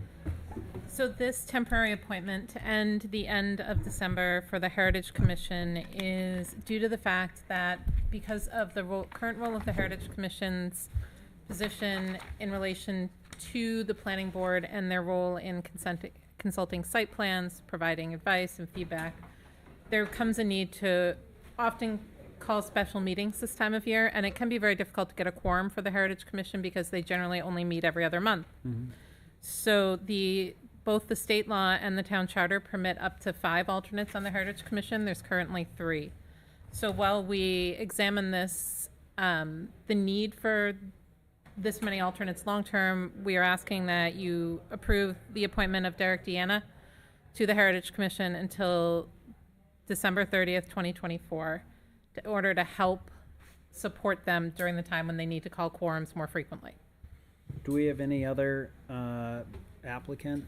Because this is a new position. It's not a position that was posted. We do have 1 person interested in the Heritage Commission, but unfortunately they would have to recuse themselves from one of the cases that is coming up in front of the Heritage Commission in the next few months. So we're still having that person on the list for potential appointment to that full list of positions that are open. But aside from that person, we have no other applicants for the Heritage Commission at this time other than sitting members. Okay. Is the person here today? Derek is not here today, no. Okay. He is currently the vice chair of the Reverend Morrison Meeting House Study Committee. He has a background in building and both, he's a longtime Londonderry resident, but he has no connections to anything coming up in front of the Heritage Commission whatsoever. So he has an understanding of both historic properties from his work on the Reverend Morrison Commission, and from his professional background, he has an understanding of the building and development process, which would help him fill this temporary spot. As I know, it's hard to get sometimes full members for a quorum for meetings. I think this would be really helpful to be able to expand out to 5 members and having an emergency appointment for this person, as it looks like we'll be running into a bit of meetings coming up to the end of the year. Yeah. And I remember Derek from his interview for the Reverend Morrison Meeting House Committee. I've also... Can't hear you. Sorry. I remember Derek from the Reverend Morrison Meeting House interviews too, and I liked his background then. I think it was good for that. I watched some of those meetings too as well, and how he's conducted himself as vice chair of that committee, so I think we'd be lucky to have him. All right. Yeah, I'm So good. council, do I have a motion to appoint Derek Deanna for this one alternate position on the Heritage Commission, and his term will end December 31st, 2024? So moved. Second. Motion from Ted, a second from Sean. All in favor, say aye. Aye. Any opposed? Chair votes in the affirmative. Thank you. Folks, please, we do need one other person, which is extremely important. So those that are out there, if you're able to commit your time till the end of December, it'd be greatly appreciated. New business, budget season information, and budget updates. Mr. Campo. Sir, good evening. In the agenda, you will find the budget schedule calendar for this year. As you heard today, there will be increases in various departments that we'll be requesting, and that will be up to the council to determine how to proceed forward with. I wanted to make sure that this calendar was out there, so should anyone have any objections to it from the council, they're able to state it, and we can make the adjustments prior to getting too far into the season.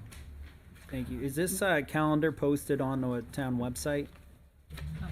Can we get it posted soon and also on the calendar as well? As long as you guys don't have any objection. I think that we're going to probably need more meetings. So what I did is I took last year's and I essentially mirrored what last year's was and the year before, but if we need more meetings, we can add more meetings. That's not a problem. Now, right now, do you have them lined up with town council meetings, or are they just... They should be lined up with town council meetings right now. Now, in the past, when I was elected many years ago, we would occasionally have Thursday night meetings or another Wednesday night meeting to be able to go into things. And I think that depending upon how November 2nd goes, we may want to expand out our meetings in November and December. That would be a decision for you guys. I am on board with it. Thank you. Okay. Any other feedback on that from the council? So, Mr. Chair, if we could get a consensus on these dates so we can publish them. This is your last meeting before the November 2nd Yes. deadline. So we can always add to it later and add additional meetings. These are the ones that are statutorily required. So if we can get the okay to go ahead with these, it would be great. Council, what say you? I would say for the statutory process, yes, but as long as we're able to amend and add more meetings. Then So yes. we have done that in the past, as you mentioned. We've added more meetings when certain items came up or certain information wasn't available at that time, but it would have been available later on. Okay, thank So you. we can do that as well. Yeah, I'm okay with putting Ron? this on. Good. Okay, thank you. The only other thing I want to add is for the public, citizen petition warrant articles are due by the second Tuesday in January. If it's a bond, it is the Friday before. Can you state those again? Because I can't. Citizen petition warrant articles are due the second Tuesday in January. Yep. If it requires a bond, it is the Friday before. And for the citizen petition, you need 25 registered voters to sign it. So this. We request that you please send them to us, just because we can have the lawyers look at it, make sure that DRA is okay with it and that it is a legal warrant article. So just for clarification purposes, we're saying citizens petitions without a bond need to be submitted by January 14th, which is the second Tuesday. Correct. And then if it requires a bond, it has to be the Friday prior, which is the 10th. Is that correct? Correct. And it's encouraged that they're submitted prior to that to allow. So we encourage you to submit it prior if you would like it to be reviewed by our legal team. Okay. As well as we recommend getting more than 25 just in case for whatever reason some of them cannot be verified. And 25 registered voters yep. signatures for any citizens petition. Yep. Okay. Anything else? Any questions from the council? Not at this time. Thank you. Sure, we'll have plenty for Justin on November 2nd. I look forward to it. All right. Reservation rental of town hall meeting space in outdoor town properties. Who's presenting tonight? Good evening. Good evening. You know, I tried to up my attire game, and Doug just beats me every time anyway. I was in gym shorts earlier. So. I can't hear you. You got to turn up my miracle here. You're gonna close it. Oh, I can speak louder. So we're here in front of you today, just like when I came in front of you for the right to know policy. I'm going to back off the microphone if I'm going to talk louder. At the beginning of the development process of this initiative, rather than just at the approval stage, because we would like the input of both the council and the public on this process as we move forward. I'm going to turn it over to Doug, and then I'm going to address a couple of other things at the end. So, it's all his fault. Thank you. Yeah, so as Chairson mentioned, this was brought to the town's attention probably a little over a year ago, driven by a resident request as a potential need for the community. So, which is why we're starting to look at this as we progress forward coming up to fiscal year 2025. The town overall is probably overdue for an update on current rental agreements, specifically those of the town common. If anybody's seen that, it's about a 8, 9, 10-page paper. It seems to expand every year, and it's just a lot of information that can probably be condensed a little bit more so. But this will also get Londonderry overall in line with what surrounding communities are doing in terms of usage of their own town space and facilities. It's a way to provide additional expansive services to town residents, local groups, for-profits, non-profits, for use of town space. So not only town common, but town hall. Even looking so far as the task force is looking at the Lions Hall, how could that space be better utilized as well? So nothing has been determined, but things that can actually be looked at as part of this overall agreement as we move forward with some of those policies as well.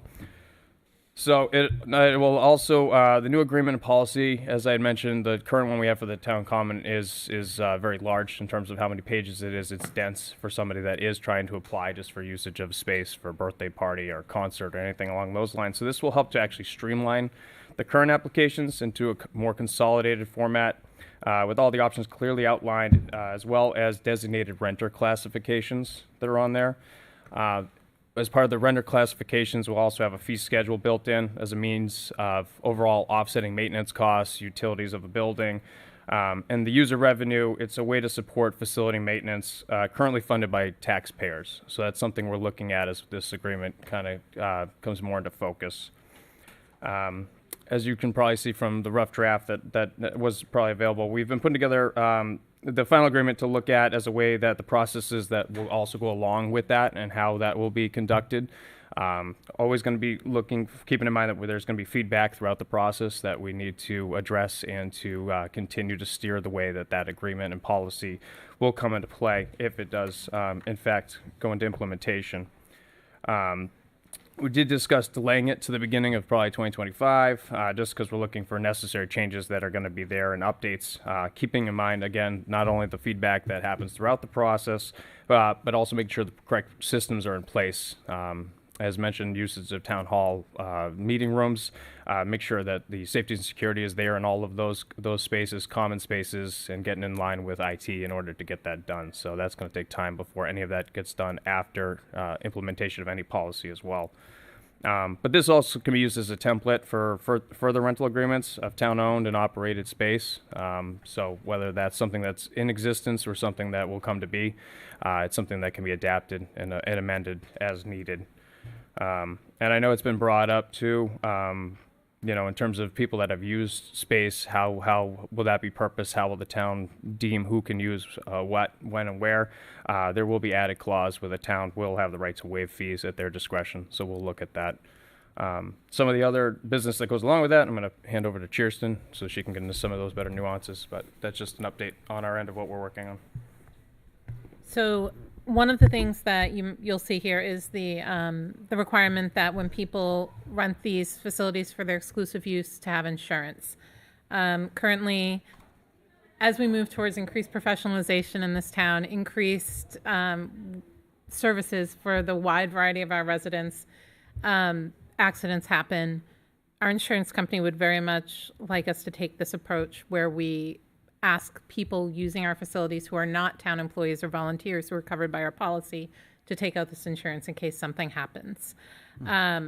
There's plenty of policies available online, or our insurer, Primex, does offer something called a TULIP policy, which is event-specific insurance. So moving forward, if we do move forward with letting outside groups use town, particularly spaces inside of town hall, that insurance requirement becomes particularly important, because you're not going to like to see our IT director's face if one of these screens gets broken, for example. And as Christine mentioned earlier, that she did submit some comments, and thank you. I always appreciate your feedback. You know that. One of her questions was why charge when people already pay? And that's right. Taxpayers do pay for this facility for the business of administering the town. But private use of public facilities, whether it's for a homeowners association, a birthday party, whatever that is, it does incur additional costs that are better assigned to the actual user rather than the tax base at large. People have asked for this policy to put into place so that they can hold their club meetings here, that they can hold scout meetings in the Sunnycrest room, for example. But as we put these policies into place to extend access to people who don't have connections to the town administration, it does incur additional costs, such as staffing, security, utilities, and maintenance. And the best way I can create an analogy between this policy is what we do at the drop-off station, right? Everybody gets trash pickup, everybody gets recycle pickup. Some things you bring to the drop-off station are free, but the things that incur an additional cost to the town, you pay for them. It's the same idea, right? So all the town committees will still be able to meet here. You want to go hang out in the common and walk your dog? Absolutely. But if you'd like to use it for exclusive use for a larger party and guarantee you have use of it that day for 50 people, that incurs staffing time, that incurs maintenance time. And so that is where this comes in. And the other reason to include a charge is really simply to give some people skin in the game. Even if you include a nominal charge, so not all that much money, it encourages people to show up or communicate that they're not going to show up to you.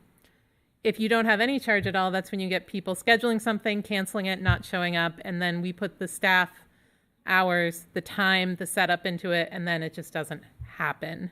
And it prevents the use by somebody else. So you notice the costs here are very modest. We're not looking at this as a massive revenue generating operation. We're looking at it as a service that we can provide to the town at a fair cost that doesn't create a burden on the other taxpayers. And we already rent out the senior center, and it does pretty well. I can promise you I have not talked to Erin, and Erin has no intention of signing on with this for the library. So I guess that's any questions? Please. So for the Boy Scout groups that come here already, or Girl Scout groups, would they now be required to have a $1 million insurance policy? We don't currently have use of town facilities in this building for non-town groups. We don't have scout groups here. We don't have HOAs using our rooms. It's not happening right now. Okay. So this is actually opening up a new service. Gotcha. Yeah. And liability policies, we have the right to waive those as well. It depends on the activity, whether you need it and how much it is. And actually, I know the $1 million liability is a really scary number, but I did this for a very long time at the Historical Society, and it's not that expensive. What is But not again, expensive? If you, ballpark, I know you. it can know. range from $40 to per year. No, per event. But again, that's where and this is where these conversations are valuable. Do we need it for scout meetings, sitting around a table? No. But if somebody is having a birthday party in here, do we need it? probably. So Of course. Yeah, of course. they can run it up to $300 plus if you have alcohol. Two questions. Who's going to maintain the schedule? Who will be responsible for that? Me. Okay. Perfect. Perfect. Thank you. Yep. And then someone that's holding a not-for-profit, trying to raise money for a charity, having an event on the town common, will this person have to buy insurance, or will they have to, I guess, pay this fee also? I'm asking for someone that's reached out to me. Are you talking about the veterans I am. thing? Dennis is all set. I'm saying Okay, it on the okay, record here. just- The veterans concert is all set for next year. Dennis, if you're watching, No. Doug emailed him the other day. Yeah. We're good for that. Christmas Now on on the video. Common with the Rotary, Right. also all set. Okay. Those type of events, we're not looking to capitalize off any of that. And honestly, we consider ourselves a co-sponsor for those insurance yeah. purposes of the veterans benefit, and Rotary, Yeah. who does Christmas on the Common. A lot of these organizations, actually, where you bring up Boy Scouts, Girl Scouts, they already carry certificates of liability. Excellent. So a lot of these things won't be an issue. And I know it can be daunting, and the idea of charging a lot of money is not what we're looking to do. I here. think the insurance thing was the part that was daunting. It is. It is. So- Another one on yeah. the list is even school-sponsored events. Okay. That's something I think we use their facilities, they use ours, so there's usually a passing of insurance, but it's a matter of that's part of the agreement. There's no user fees they're passed between those two.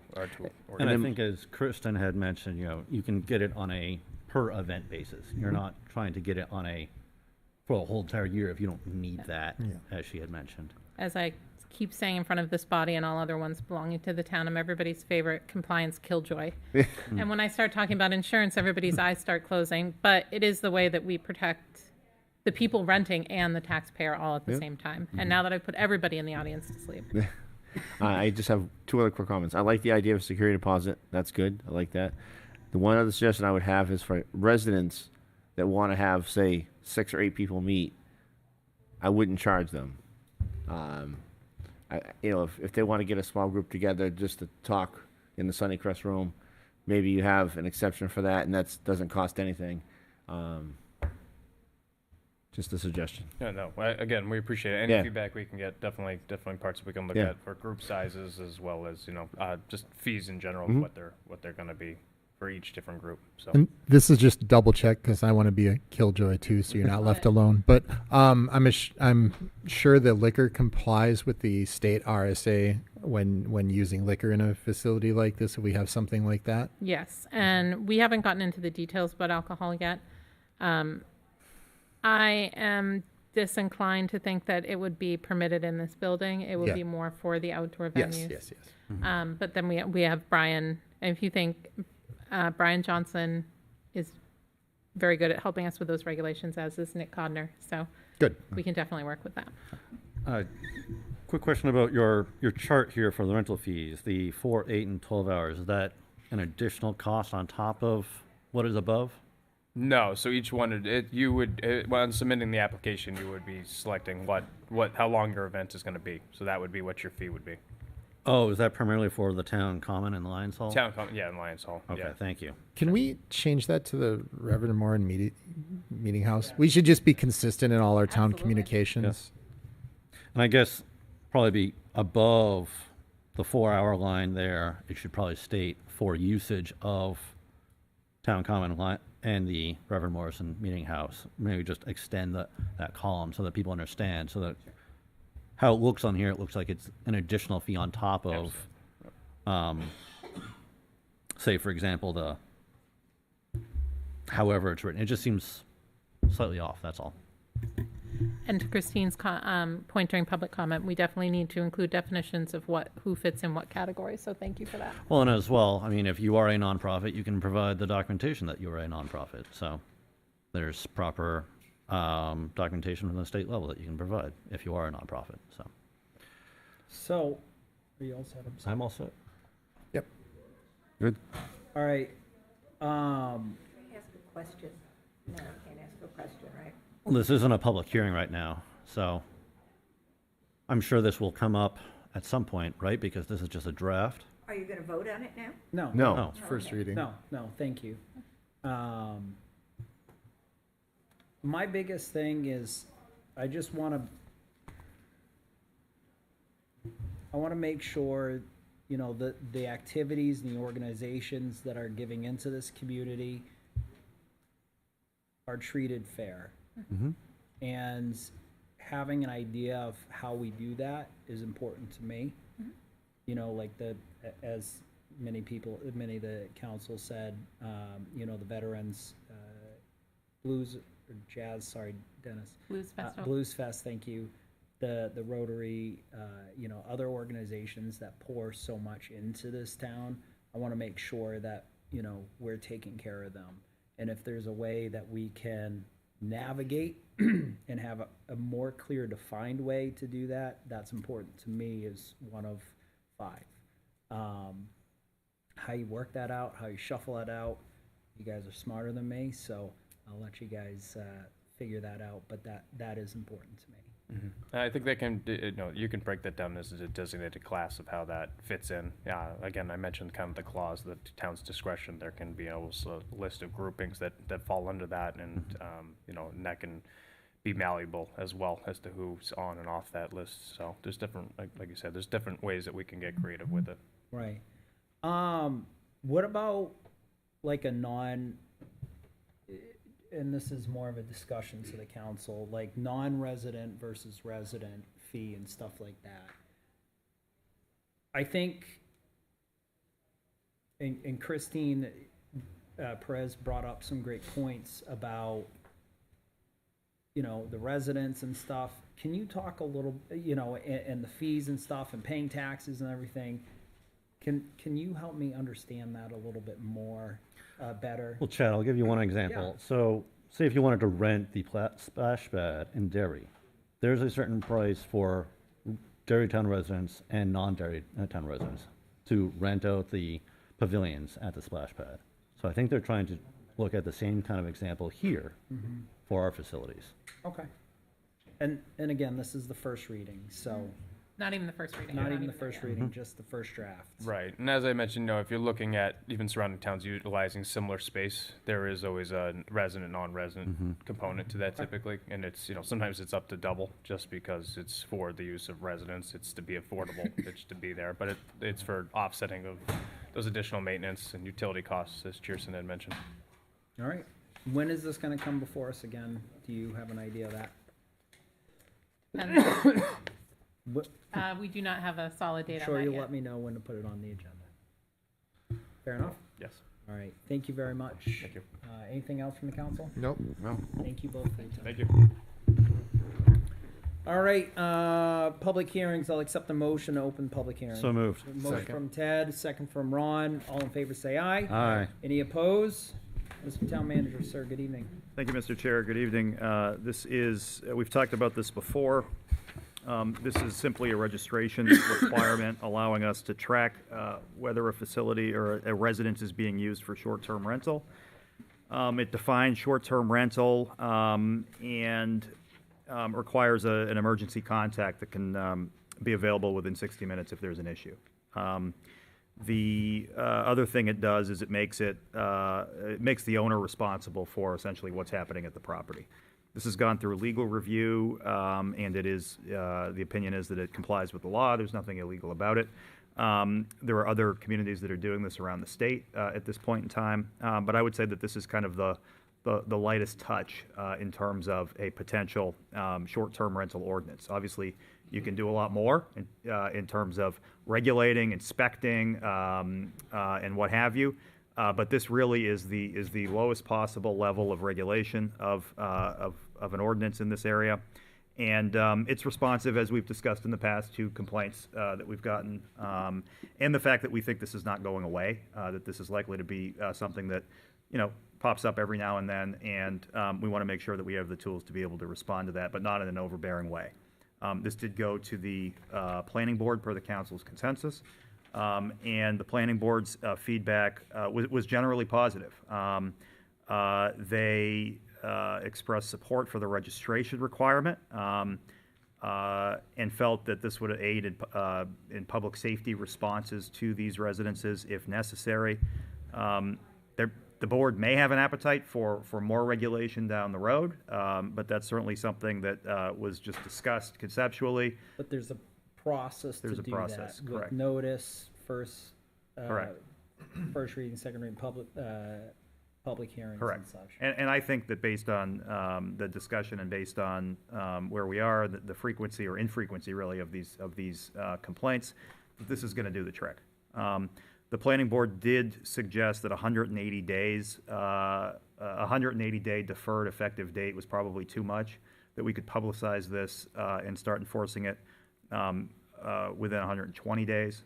So that purpose of that delayed implementation is just to make sure that the public is aware of it. Obviously, if people aren't aware of it, we're not going to ding them for not registering. It'll be an educate first, enforce later type of thing. So, Mike, who did you say that came from? That came from the planning board. Planning board? Yep. And what about code enforcement? Did you throw that by them, their opinion on that? Yeah, they generally have come to me over the past couple of years, not complaining, but expressing the fact that we don't have really a lot of tools to be able to deal with some of these situations. And I was involved in a particularly thorny one that I think some members of the council were involved in as well, trying to navigate that. And it was a case where there wasn't a lot that we had in terms of tools in the toolbox to be able to respond to those issues in real time. Gotcha.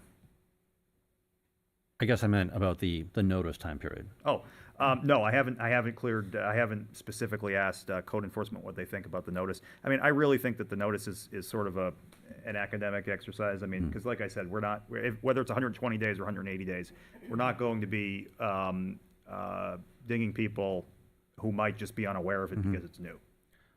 Are we going to be, I guess, sending notices or reaching out to the ones that are currently on VRBO or the other home rental sites? I don't envision such an active process. I think that we will publicize it maybe through different avenues, but I think that that's probably a little bit more than is needed, as well as an additional burden on staff resources. But certainly, if there was an issue, that might be a process that we would undertake. Interesting. Sorry. No, I was just saying that's interesting. I mean, I think if we know that there's homes that are out there that are currently being rented. Correct. So if we had that knowledge, but I think the difference is we wouldn't go like seeking that knowledge, right? We wouldn't just go and knocking on doors. Well, that or looking at websites. It's something that we've addressed in the conservation arena as well, where if a conservation encroachment comes to our attention, we're going to deal with it. Yeah. We have an active monitoring program that's pretty robust, but we're not going to, utilize the GIS, for instance, to go out and see. We want to have, like the police department does, have a good relationship with the community, and even with those who may be subject to regulation or enforcement. Okay. So, anything else from the council before I go to the public? I got a couple questions. All right, I'm going to run the restroom. That's fine. Mike, in section 4, we talk about within 60 minutes requested. Yes. What's the penalty if someone doesn't comply within 60 minutes? Say doesn't comply within 24 hours. Just doesn't respond at all. That's a good question. I mean, I think that I think that it could be a violation of this ordinance because failing to comply with the ordinance would be a violation. I don't think that I can't envision a situation where, well, I guess I can envision a situation where that becomes an issue if somebody doesn't answer in the middle of the night. Yeah. But I think the rule is going to be one of reasonableness. And, again, if it's happening in the middle of the night, I think that the idea is to make sure that we have a good line of communication. Right. There will be a form that's prepared by the code enforcement department as well that will take some biographical information, maybe an email address, so that people understand what their obligations are and maybe are expecting to hear from us if there's an issue. But it's a good question, Councilor Dunn, that there isn't a specified penalty. And again, similar to what we were discussing just a minute ago, I think it would be a reasonableness analysis, and If it's happening like again and again and again and again, then maybe it's an enforcement issue. But if it happens once, then we would seek to educate and bring the people into compliance. Okay. Well, I think to answer the question, it comes down to Section 6. Correct. And, violation of this would be $1,000. Correct. So it by its own terms, it would be violating the ordinance or not complying with the ordinance is a violation.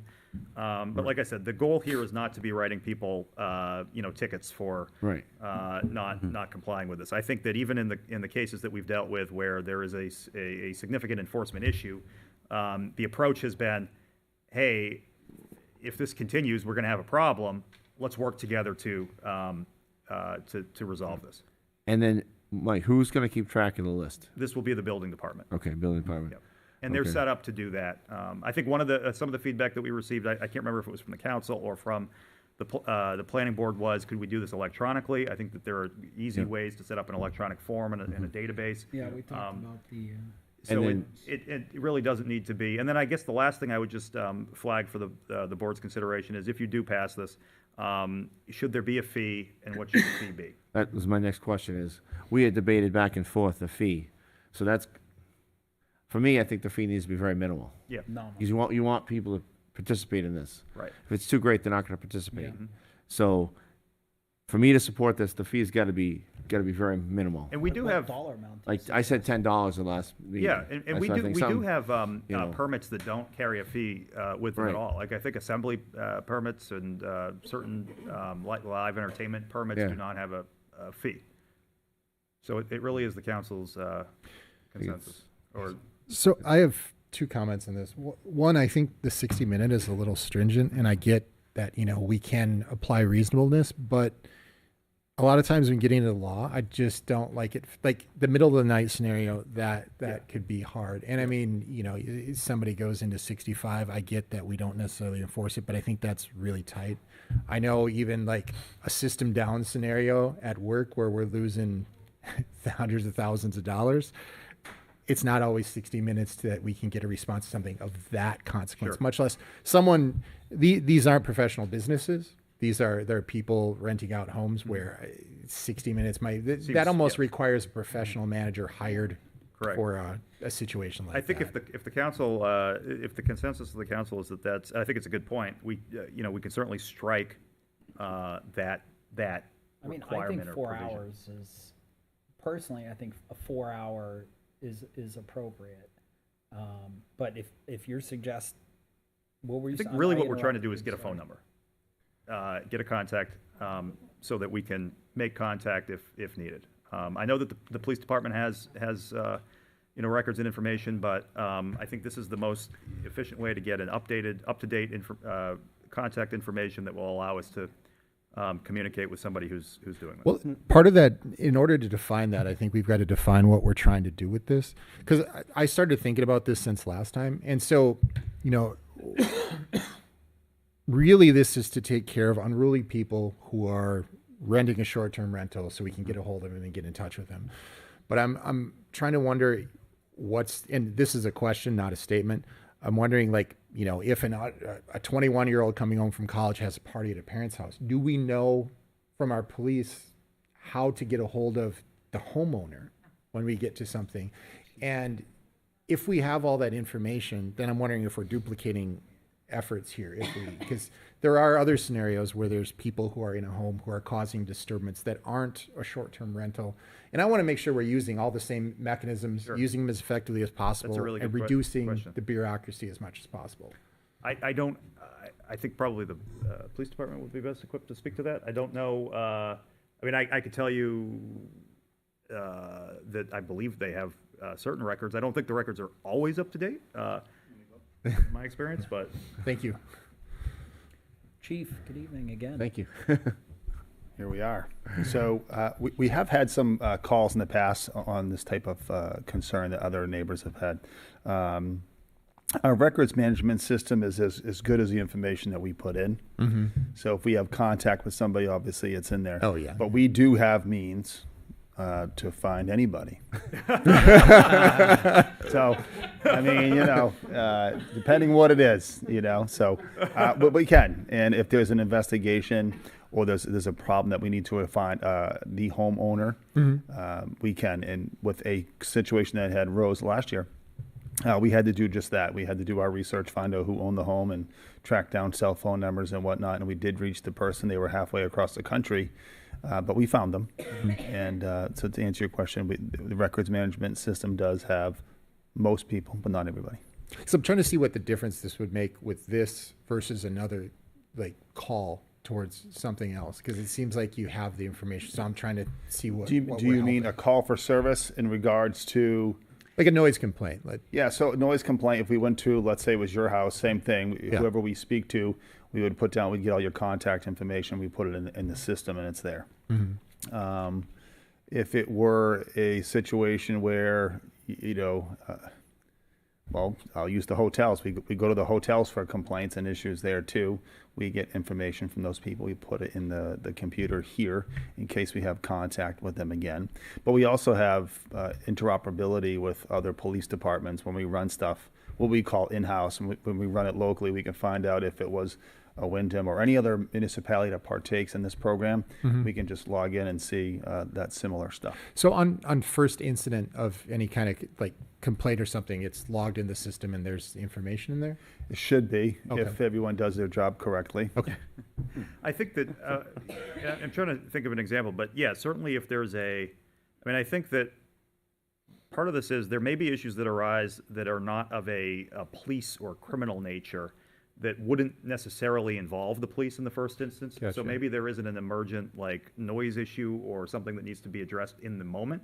But maybe there's something about the condition of the property, or now the folks at the police department are very good at, as the chief said this evening, cooperating as a team with other departments and with town hall.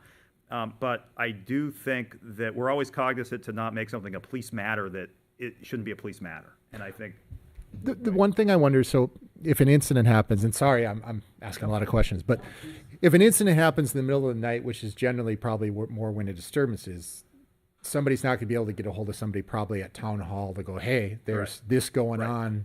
it's But a good point. it would leave it to the police. That's where Yes. Yeah. I mean, if somebody has an issue in the middle of the night, they're probably going to call the police. Yeah. Correct. But some of excuse me, No, that's right. some of the complaints that happened weren't just noise that happened That's in the right. middle of the night. They That's right. were trash Accumulating, spilling over, right. We had that. We had speeding. We had loitering or prowling at other people's properties. We've had those things. Yep. And then there were questions about like, is this building rated for this number of people? Yeah. And the That police- specific house, I believe LFD did follow up and go Correct. there for Correct. that one. And I think if I can remember a year ago, I'm pretty sure that the homeowner was responsive to Yes. LFD's approach and changed his listing, I believe. And that's another good point, which is we do have the fire department that can assist as well if there's a fire department nexus. So your point is well taken that is this a Duplicate a of- problem or a solution in search of a problem? Yeah. It's a fair point. So I guess in a way to look at this is a file maintenance issue with being able to reach homeowners if there is an issue at that site. So, kind of going back at what Kristen and Doug were doing with managing facilities and having a fee for that. This is at least just a fee for tracking and having someone either, maintaining that contact information in town hall, the police department, fire department, having that access point, because we need to be able to at least, have the right contact info and maintain it so that, if there is an issue. The only difference I see between those two, though, is town hall is a public, and these are private residences, and generally people who aren't professional businesses at this generally, and that's where I worry a little bit. I think you could probably solve that too, much like we have when homeowners or businesses have alarms and they want the police to respond. Well, we do an annual checkup or biannual with them. We get contact information, updated cell phones, any change of address, emails for that moment of a what if. If someone's on vacation in Paris and there's an emergency at their home, someone's going to call the police. And if for an example like that, we would be able to say, okay, we go to our contact sheet for this address, emergency contact person, whatever, and we could track them down that way too. There is... Real quick, if I can. Oh, yeah. I know Ron had been waiting. Oh, yeah. I just want to ask you a quick question. Would this, Chief, would this help you? Do you feel like this would help the police department? I think I came into it late because I had Yeah, to go take care of one thing next door. Well, I think regulations are important. I think as long as it's thought through thoroughly, I think that if the mechanism is in place for police and fire to reach someone, I think it starts with you guys in the terms of getting the proper form, chatting with both police and fire, see what we all need, and maybe even code enforcement. And then much like we do with hawkers and peddlers license of that nature, when people are out soliciting in town or venues, they give a form to us and the fire chief, and we review it. We sign off once we acknowledge what the event is and things like that. So I think if those plans are properly documented and vetted through all the departments that it affects, I think it could be very useful. Has this been through the other Could I make departments? this? Oh, sorry. For No, not police and fire, other than in a general sense, which is Okay. Just those the general departments were involved in this Yeah. particular issue. Which Gotcha. Was, yeah. Could I make a suggestion that we don't vote on this tonight, that we have fire and police input? Absolutely. And code enforcement. Code too. enforcement, sorry, yes, Yes. and code enforcement, and Absolutely. get their input, Absolutely. and just kind of have everybody on board with it? I'm okay. that- Whatever you guys need from us, I'll take the direction from the boss, and we'll figure it out, and I'll come back when it's on the agenda. So And, Mike, well, and I had one other item. I have a technical question. Being that this is a public hearing, what Yes. is the vehicle that we move this to another? It would be to table it Okay. for tonight. So a motion and a second and a vote to table it. Correct. All right. So, Well, no, I I think think it's he's going to go to the public. It is a Yeah. public Hearing. hearing. Yeah. so before we move on, I had another question for the chief. Sure. What would be, I guess, the response time that you would potentially want from a homeowner? Because right now we have in here an hour. Would you want more time than that to be able to have them respond back to you guys? I think if there were a true emergency in someone's home, I'd be willing to bet they'd be calling us a lot quicker than with an hour. If their house is You a hope. fire, or it's being burglarized, or whatever the case may be, or sprinklers, whatever it might be, you would assume that the person would be invested in their property and call us right away. You would hope. But with that, I think I would just defer that to the council and the town manager's discretion as what they deem appropriate, and we'll follow along with whatever is presented to us. All right. So I'm going to move along and bring it to the public. Yeah. Do I have anything regarding ordinance 2024-12 relative to adopting the short-term rental ordinance? Just name and address, sir, please. Stop signs at the Ordinance. End of every driveway. Tony D. Francesco, 1 Cheshire. Good As I- evening. As I said before, I'm here to talk about puppies. So the short-term rental thing was something that I've been asking about since, I think, before Kevin Smith was town manager, when this was starting to be an issue. And to be clear, this type of a thing, it's a land use issue. It's a zoning issue. And this type of a thing is used all over the country, and in particular, all over the state of New Hampshire. This is not just a Londonderry thing, okay? And I think you're kind of missing the point a little bit, because one of the things that we have to be aware of is that somebody who buys a home in Londonderry in a residential neighborhood should be afforded the protection of not having a hotel next to them. And so if there is going to be a hotel, which in my opinion, one person's opinion, is a commercial use, if there is going to be a commercial use going on, and I consider renting a home as a commercial use. People will argue, whatever, that's fine. We're going to agree to disagree. But I will tell you that if in fact that is allowed by the state constitution, the U.S. Constitution, whatever, then there is a duty from the town, who has a duty to manage the land, to be able to manage the properties. So it all seems to be a theme there. And I will tell you, I own properties, and I will tell you that there are issues. And it's not always at 2 o'clock in the morning.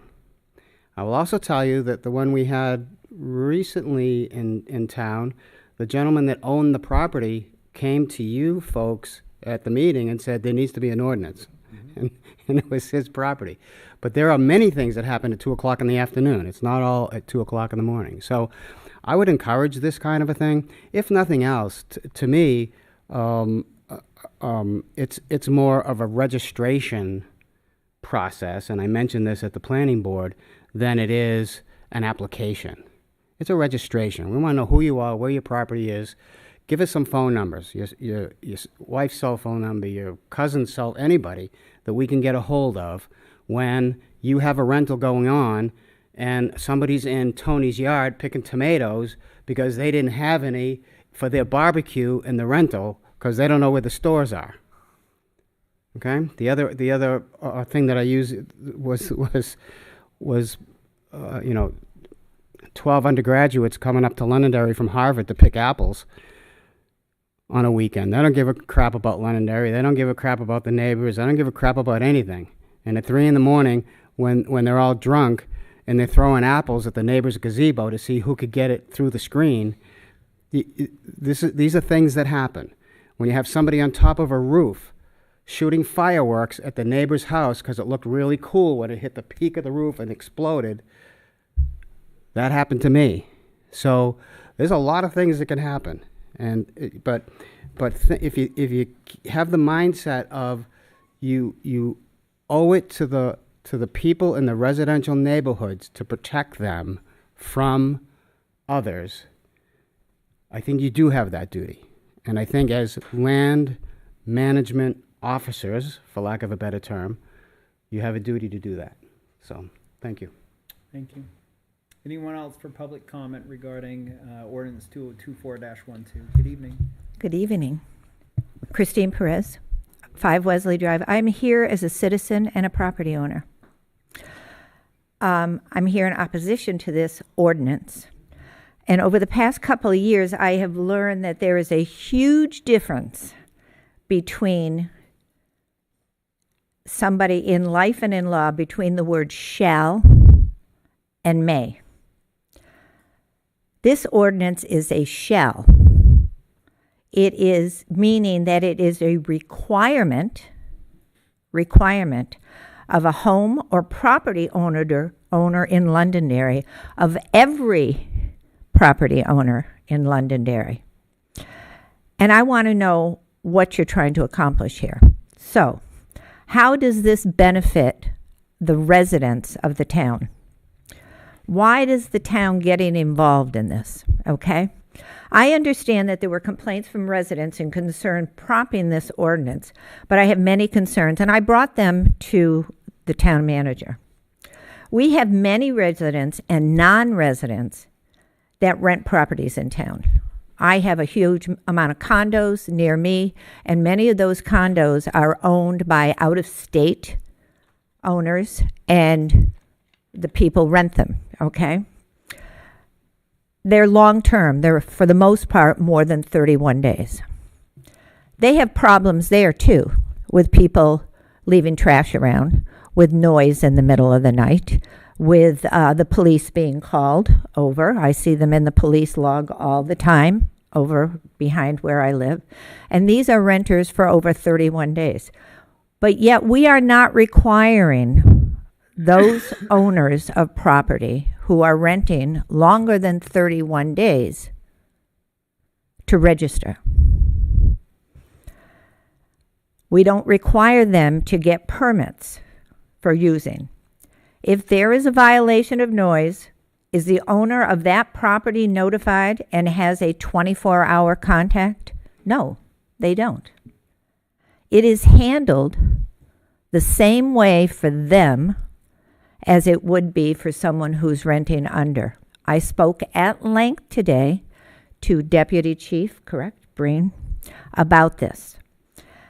And I asked him if he got called to a rental property in town, a house in town, for noise or different things in middle of the night, Would he go looking for the owner and call them at 2 o'clock in the morning? They would handle it as noise, keep it down, blah, blah, blah. And please correct me if I'm not saying what you're saying. And then if it had to be dealt with, it would be dealt with the next day or whatever. If there was drinking, it would be handled as a breaking of the law of minor drinkings. If there were drugs, it would be handled as a police matter. I don't understand what the owner, if you call the owner who lives in California and is renting for 30 days as opposed to 31 days, what do you expect them to do about the trash that was left outside? What happens in the condos behind me or any place else when there is trash left outside? If it is a police matter, the police will handle it if they are sending fireworks, whether they are renting for 30 days or 5 years. It's a police matter. So my question is, secondly, if I own a house and I'm a snowbird, okay, I go away for 3 months out of the year, and I have a chance to rent my property for 29 days to someone, do I have to do this? If I do a house swap with a person, I go to Florida for 3 months, or let's say a month, you want it 30 days, go to Florida for a month, and they come and live in my house for a month, which people do all the time. Are they required to do this? What if my adult children are going to live in my house for under 30 days while I'm not there because they're in the process of moving and they're going to pay me rent? Does that mean I have to register them?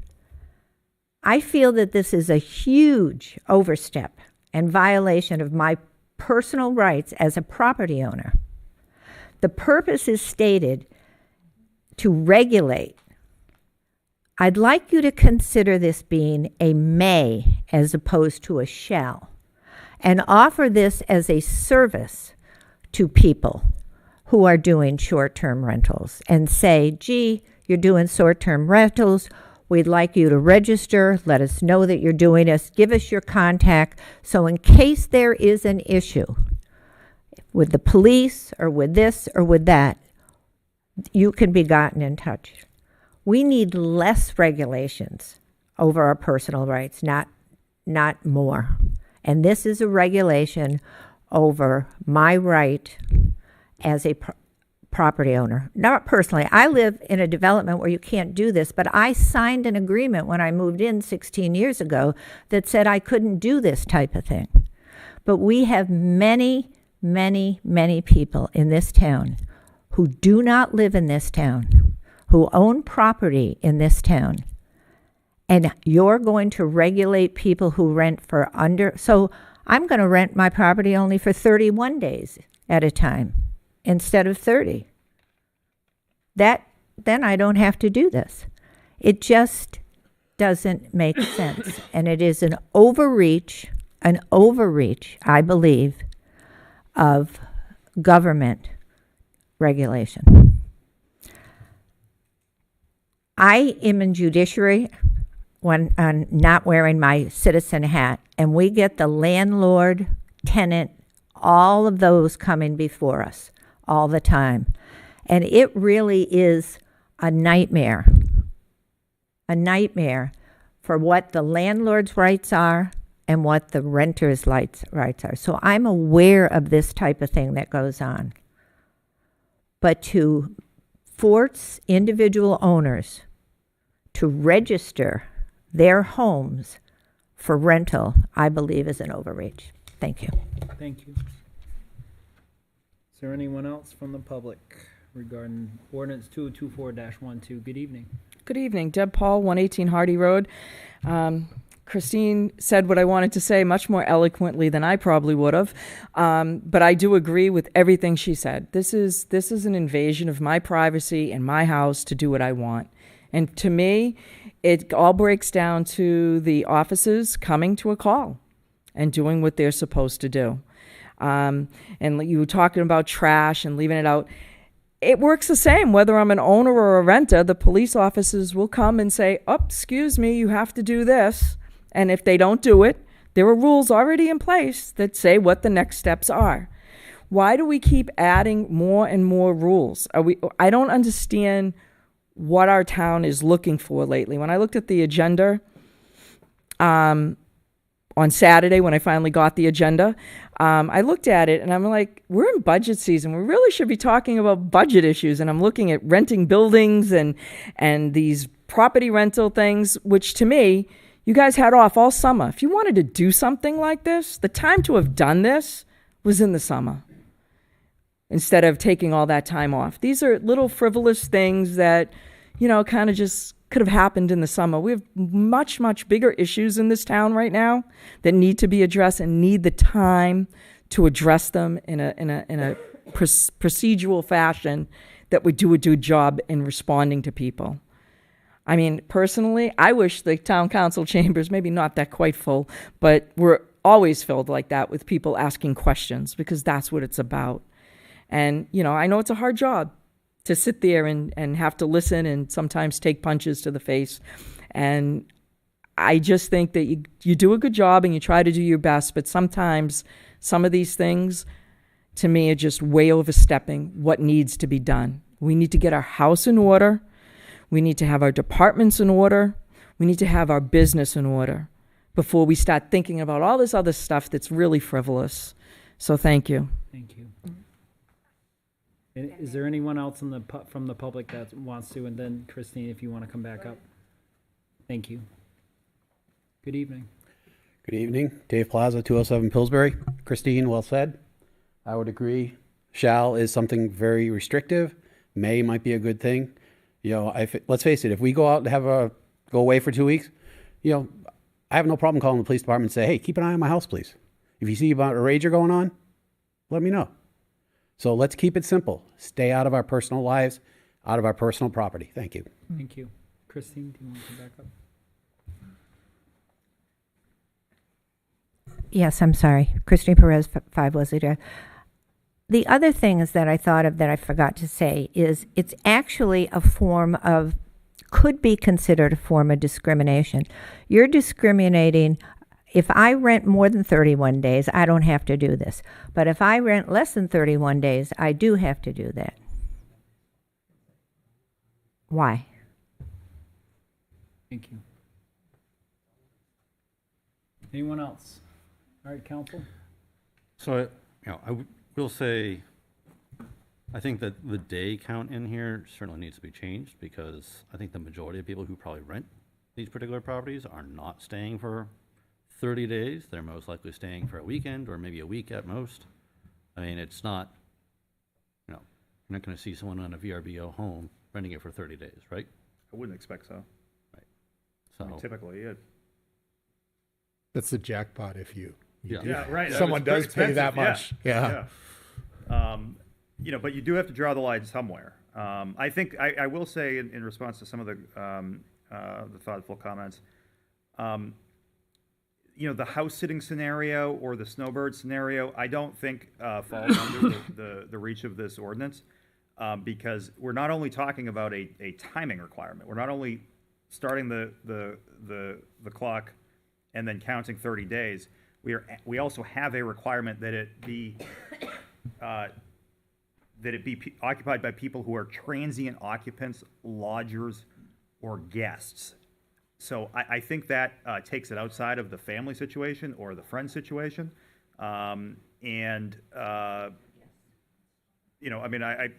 guests is as close as you would get, I think, to that. But I think the intent here, and you can certainly clarify it, is that that transient, days long, sometimes weeks long, but not usually more than 30 days use that generates is it more intensive? Can be a more intensive use that generates a lot of these concerns. That's what we're targeting here with this ordinance. I think that in terms of is it discriminatory, I mean, anything is discriminatory that draws a line somewhere. But I think what the law looks at in terms of discrimination that is prohibited is if you are discriminating against someone based on a protected status or a protected class. And short-term rental, people who are engaging in short-term rental are not a protected class that's recognized in the United States. I'd like to make a motion to table this issue until police, fire, code enforcement, and some other issues can be addressed. All right, Second. So I have a motion from Ron, second from Sean. All in favor, say aye. Aye. Aye. Any opposed? Chair votes in the affirmative. It is tabled. All right, ordinance 2024-11. An amendment to the zoning ordinance relative to section 2, adding the definition of abutter. Mr. Town Manager, sir. Thank you, Mr. Chair. So like the short-term rental ordinance, this is something that we got as feedback from, in this case, not the planning board, but feedback that we received from the community. And the feeling was that, town land use boards are making decisions that people aren't necessarily having the full opportunity to participate in. Maybe they're not aware that these hearings are taking place because of how the mailings and the notices are currently being sent. Currently, the requirement is that we comply with the state statute, which defines abutter as either contiguous in terms of property lines or across the street or stream from the property.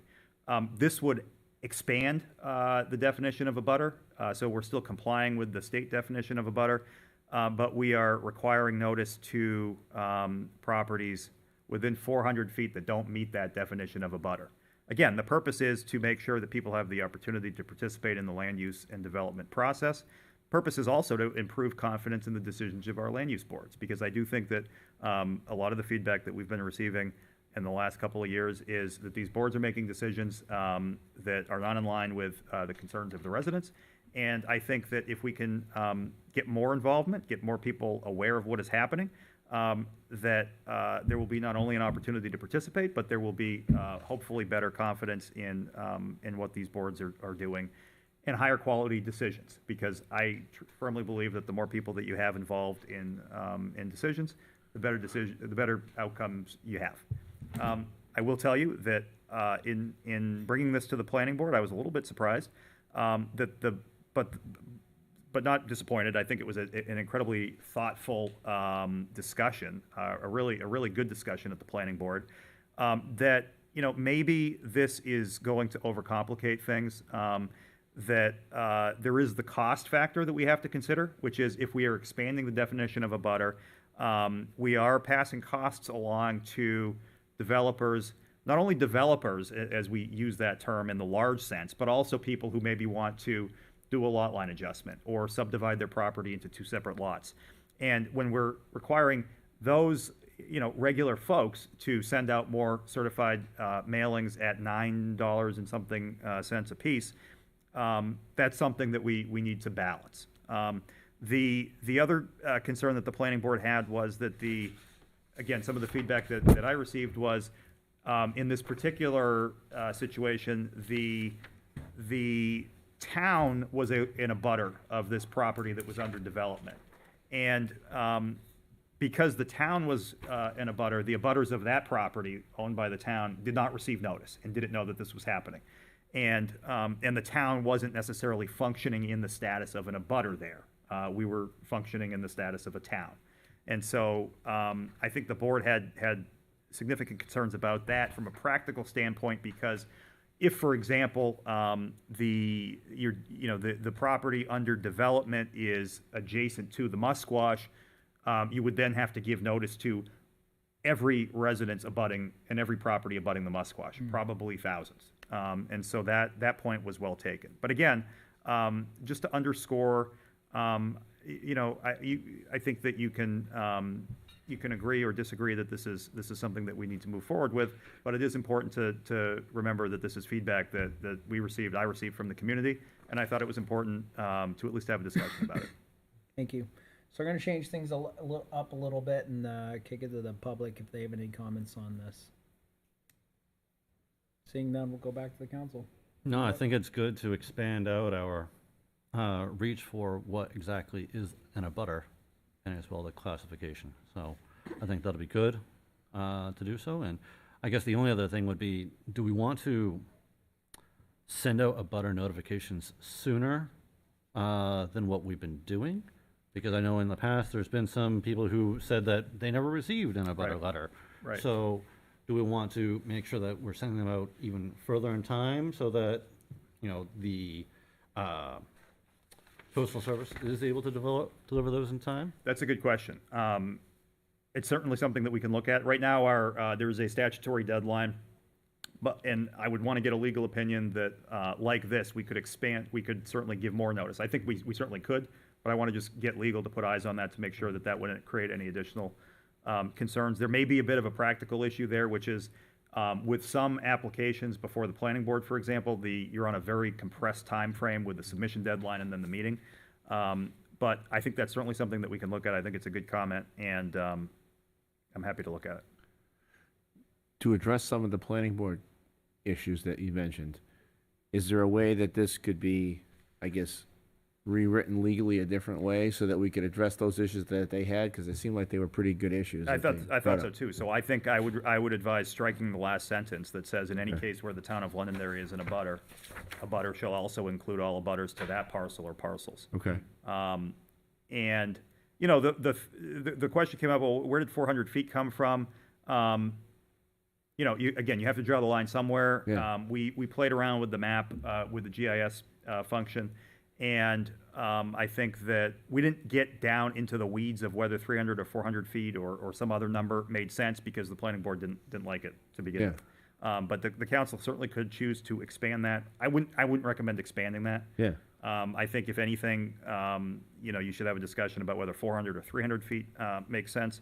But I do advise, if the pleasure of the board is to adopt this, I think the planning board made a good point, which is this abutter of an abutter thing, well intentioned but doesn't work in practice. Right. So I'd like to add to that, Of course. Yes, please. Thank you. Diane Vaudier, 87 Pillsbury Road. I think it's a terrible idea to expand the number of abutters that you have. I think the definition of it has been pretty clear. I think it limits any kind of entrepreneurship that people may have in town. I think it puts everybody else in your business, no matter what you want to do. And I don't agree with your statement that the more the merrier, kind of paraphrase, to put that in there, because I think it pits neighbor against neighbor. I think it is, I mean, I remember receiving an abutter letter for somebody who wanted to move their shed, and it's, what do I care what they do, as long as it's within the 15 feet allotment? That really is none of my business, and it shouldn't be any of my business. So I don't think that we should expand it. I don't think more people in the pot make a better decision. Sometimes the fewer people that need to be notified are the people that need to be notified. I don't think it needs to go to the abutter of the abutter. And then, as a few people have pointed out, there's a time restriction sometimes. There are, it's just a number of different issues that should be among the neighbors, your initial people, your neighbors, the one who lives to the left of you, the one who lives to the right of you. Why are we making individual lots of land everybody's business in town? It shouldn't be. It should be the way it has been, to go through the proper channels, absolutely 100% go through the proper channels, but I don't really care if the neighbor moves their shed. I don't really care if they do a lot realignment. And I don't think it's productive, and I think it's a waste of my money. If I wanted to do a lot line adjustment, it's a waste of my money, it's a waste of resources, and it puts far more discussion that needs to be had about something like that on the homeowner, and I don't think it's productive. Thank you. Yeah. Thank you. Thank you, Mr. Chair, for opening it back up. Tony DeFrancesco, 1 Cheshire.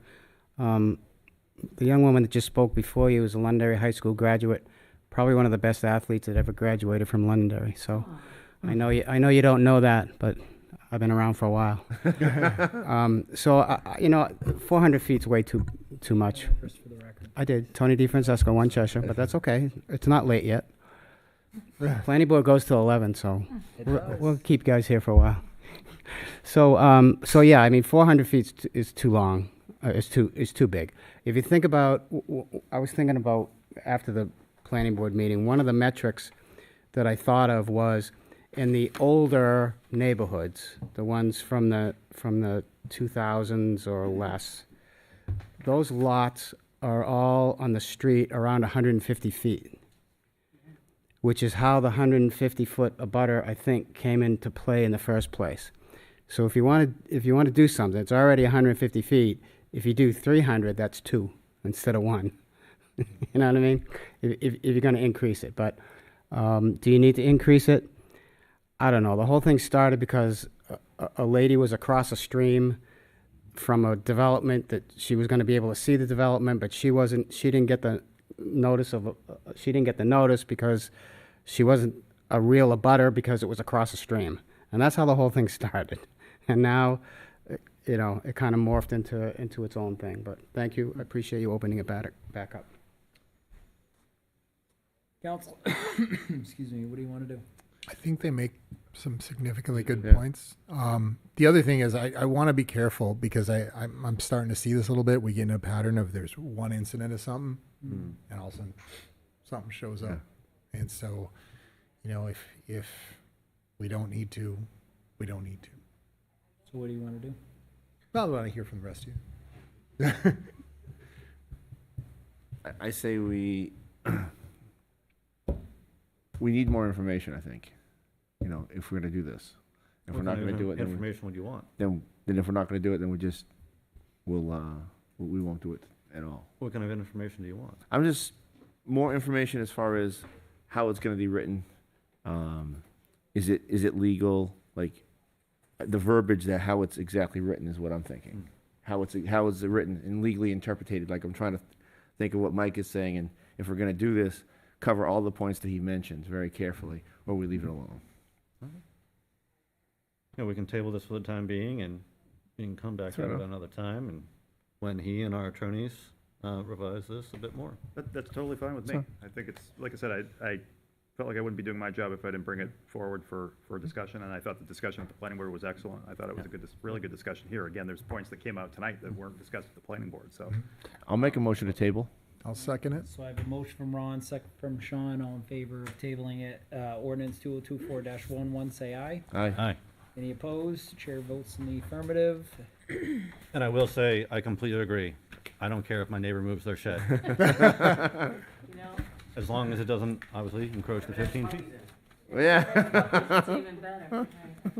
All right, so with that, I'll accept the motion to close the public hearing. So moved. Second. Motion from Ted, second from Ron, all in favor say aye. Aye. Any opposed? Chair votes in the affirmative. Old business, extending sealing of the October 7, 2024 Town Council non-public minutes relative to RSA 91A:4, Section 2D until November 4th, 2024, under RSA 91A:3, Section 3. So moved. A Second. motion and a second from Ted and a second from Ron. We need a roll call vote. Exactly. And just the reason is that and Kirsten will. Yeah, so the matter that was discussed during the non-public session has not come to full resolution yet, and therefore we're asking you seal it for another 2 weeks to be able to give the measure the full consideration that it is due. All right, so a motion from Ted, second from Ron. Roll call vote, starting with Sean. Aye, Sean Favor. Aye, Ted Combs. Aye, Chad Franz. Aye, Ron Dunn. All right. And just for the record, this is it's no secret based on the statute that's cited. This is about the potential acquisition of real estate. We don't broadcast that until we either decide yes or no. I have every expectation that by the next meeting, the need to continue to seal these minutes will have passed. And as another reminder, the other item that was discussed under non-public at the same time was not sealed. Correct. Yep. All right. Thank you. Thank you very much. Approval of minutes, October 7th, 2024. Everyone has had an opportunity, I assume, to review those. Motion to approve. Second. Motion from Ted, second from Ron. All in favor, say aye. Aye. I'll abstain. Want to abstain. Chair votes in the affirmative. Minutes are approved. Liaison reports. I have one tonight. I'll be brief. Beautify Londonderry had their fall cleanup on Saturday. They had 25 people participate and collected 32 bags of waste.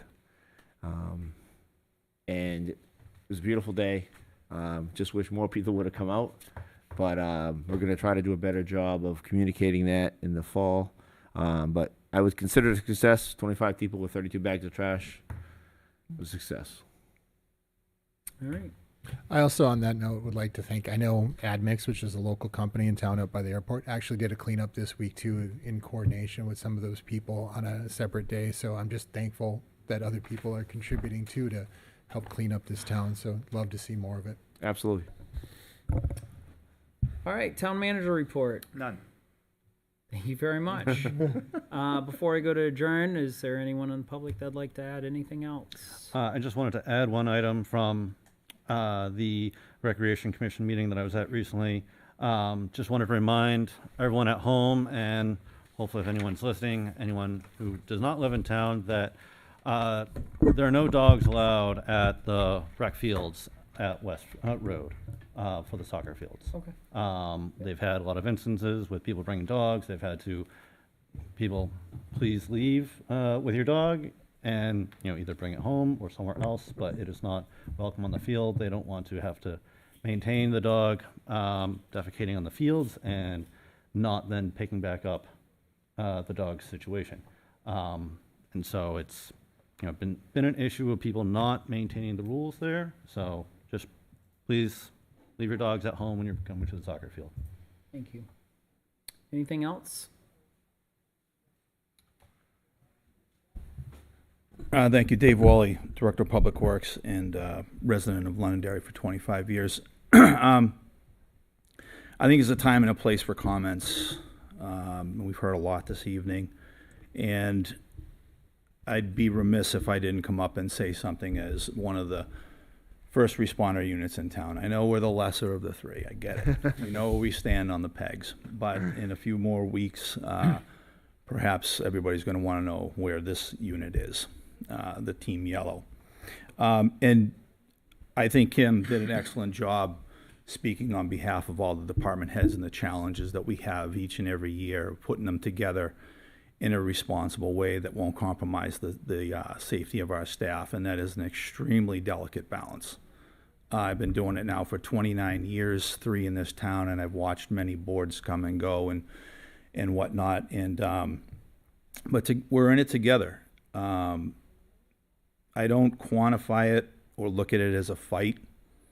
I look at this as a community decision on doing what we need to do to move forward with what's best for the town as a whole, without compromising, obviously, safety for our staff in the town that we provide safety to. I heard some gentlemen talk tonight, and as we sit through a lot of the public safety committees, the traffic safety committee talk about speed in this town. We had a gentleman come up tonight and talk about motorcycle safety in town and people driving around. My team knows exactly what it's like out there.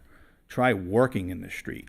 If you think it's dangerous riding a motorcycle in town or driving in town, try working in the middle of the road. You know, we don't have the blue lights. We don't have the red lights. We're not that sexy, okay? But we are important nonetheless. The Public Works Department touches your life every day, from the moment you get up to taking a shower, to making sure the sewer goes somewhere, to making sure your traffic lights work, that when stop sign Tony, is he still here? No? Yeah. He wants a stop sign put up, that they're all up and they're in order. It's a difficult job. And then more importantly, you know, later on in the season, we do really take our charge that red and blue follow yellow, and we understand extremely well what it means when these two teams need to get to where they need to be. The road's got to be plowed, the trees got to be cleared, And I would say that myself and Kim and Bo and the town manager included, through talking about communication, we kind of formed a little safety summit group, if you will. And it all clicked very, very well going into, we had talked about that at the beginning of last winter season, and it clicked very well at the end of the season when we had that little mini ice storm, windstorm, took down a lot of power in town, and trees and wires and whatnot. And we were all clicking harmoniously and moving, and everybody got to go home safe. And it's important. So, we talked about the DPW and our lack thereof facility. We don't even have a facility. We have a garage. We're jealous that the PD has a lift for their cruisers. We don't even have a lift. So some of the things that we have to do, we have to get creative. I'd like to double our staff, but that's not possible. Wouldn't even have lockers to put them in, and things of that nature. We don't have a national level safety for the DPW. We don't have 13 or 15. We don't have thresholds, but I can tell you what, when I look at the eyes of a guy that's been plowing for 36 hours straight, and I know he's tired, and I know he wants to go home, and I know he hasn't been there with his family and whatnot, and I'm terrified that he's going to go out there and perhaps hurt himself or hurt somebody in the public, while he's plowing. But we get together as a team, we talk it through, we work hard, and we do what we got to do, and we get the job done. And I don't believe that the Team Red and Team Blue aren't doing that either. But there's a limit and there's a delicate balance, like I was talking about. So as we go into the budget, we can't get it all at once. You'll be hearing from me about the success we've had over the last 3 budgets that we move forward in vehicle replacement, and we've turned the corner at DPW, so you're going to be hearing about that.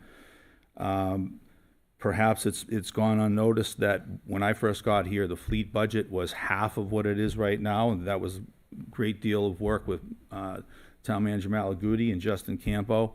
They realized that in right-sizing the budget and making some significant changes, and there's certainly more work to be done. I don't pretend to know the challenges at the fire department, but I think, Sean, to your point, you were pretty on point tonight about looking at making sure that we're truthful when we put forward a budget. If the truth hurts, it hurts. It's got to be shown. And I hope that the passion continues with what we heard here tonight from the community, not just for the fire department, but for the entire town. It was mentioned here tonight, and that's why I felt compelled to come forward, kind of almost poking a little bit about, that we're painting offices and putting in carpeting and things of that nature. Well, those were all in the plans last year. But I had to put it on the back burner because we were in a budget freeze, because of crunches and line items that probably weren't appropriate.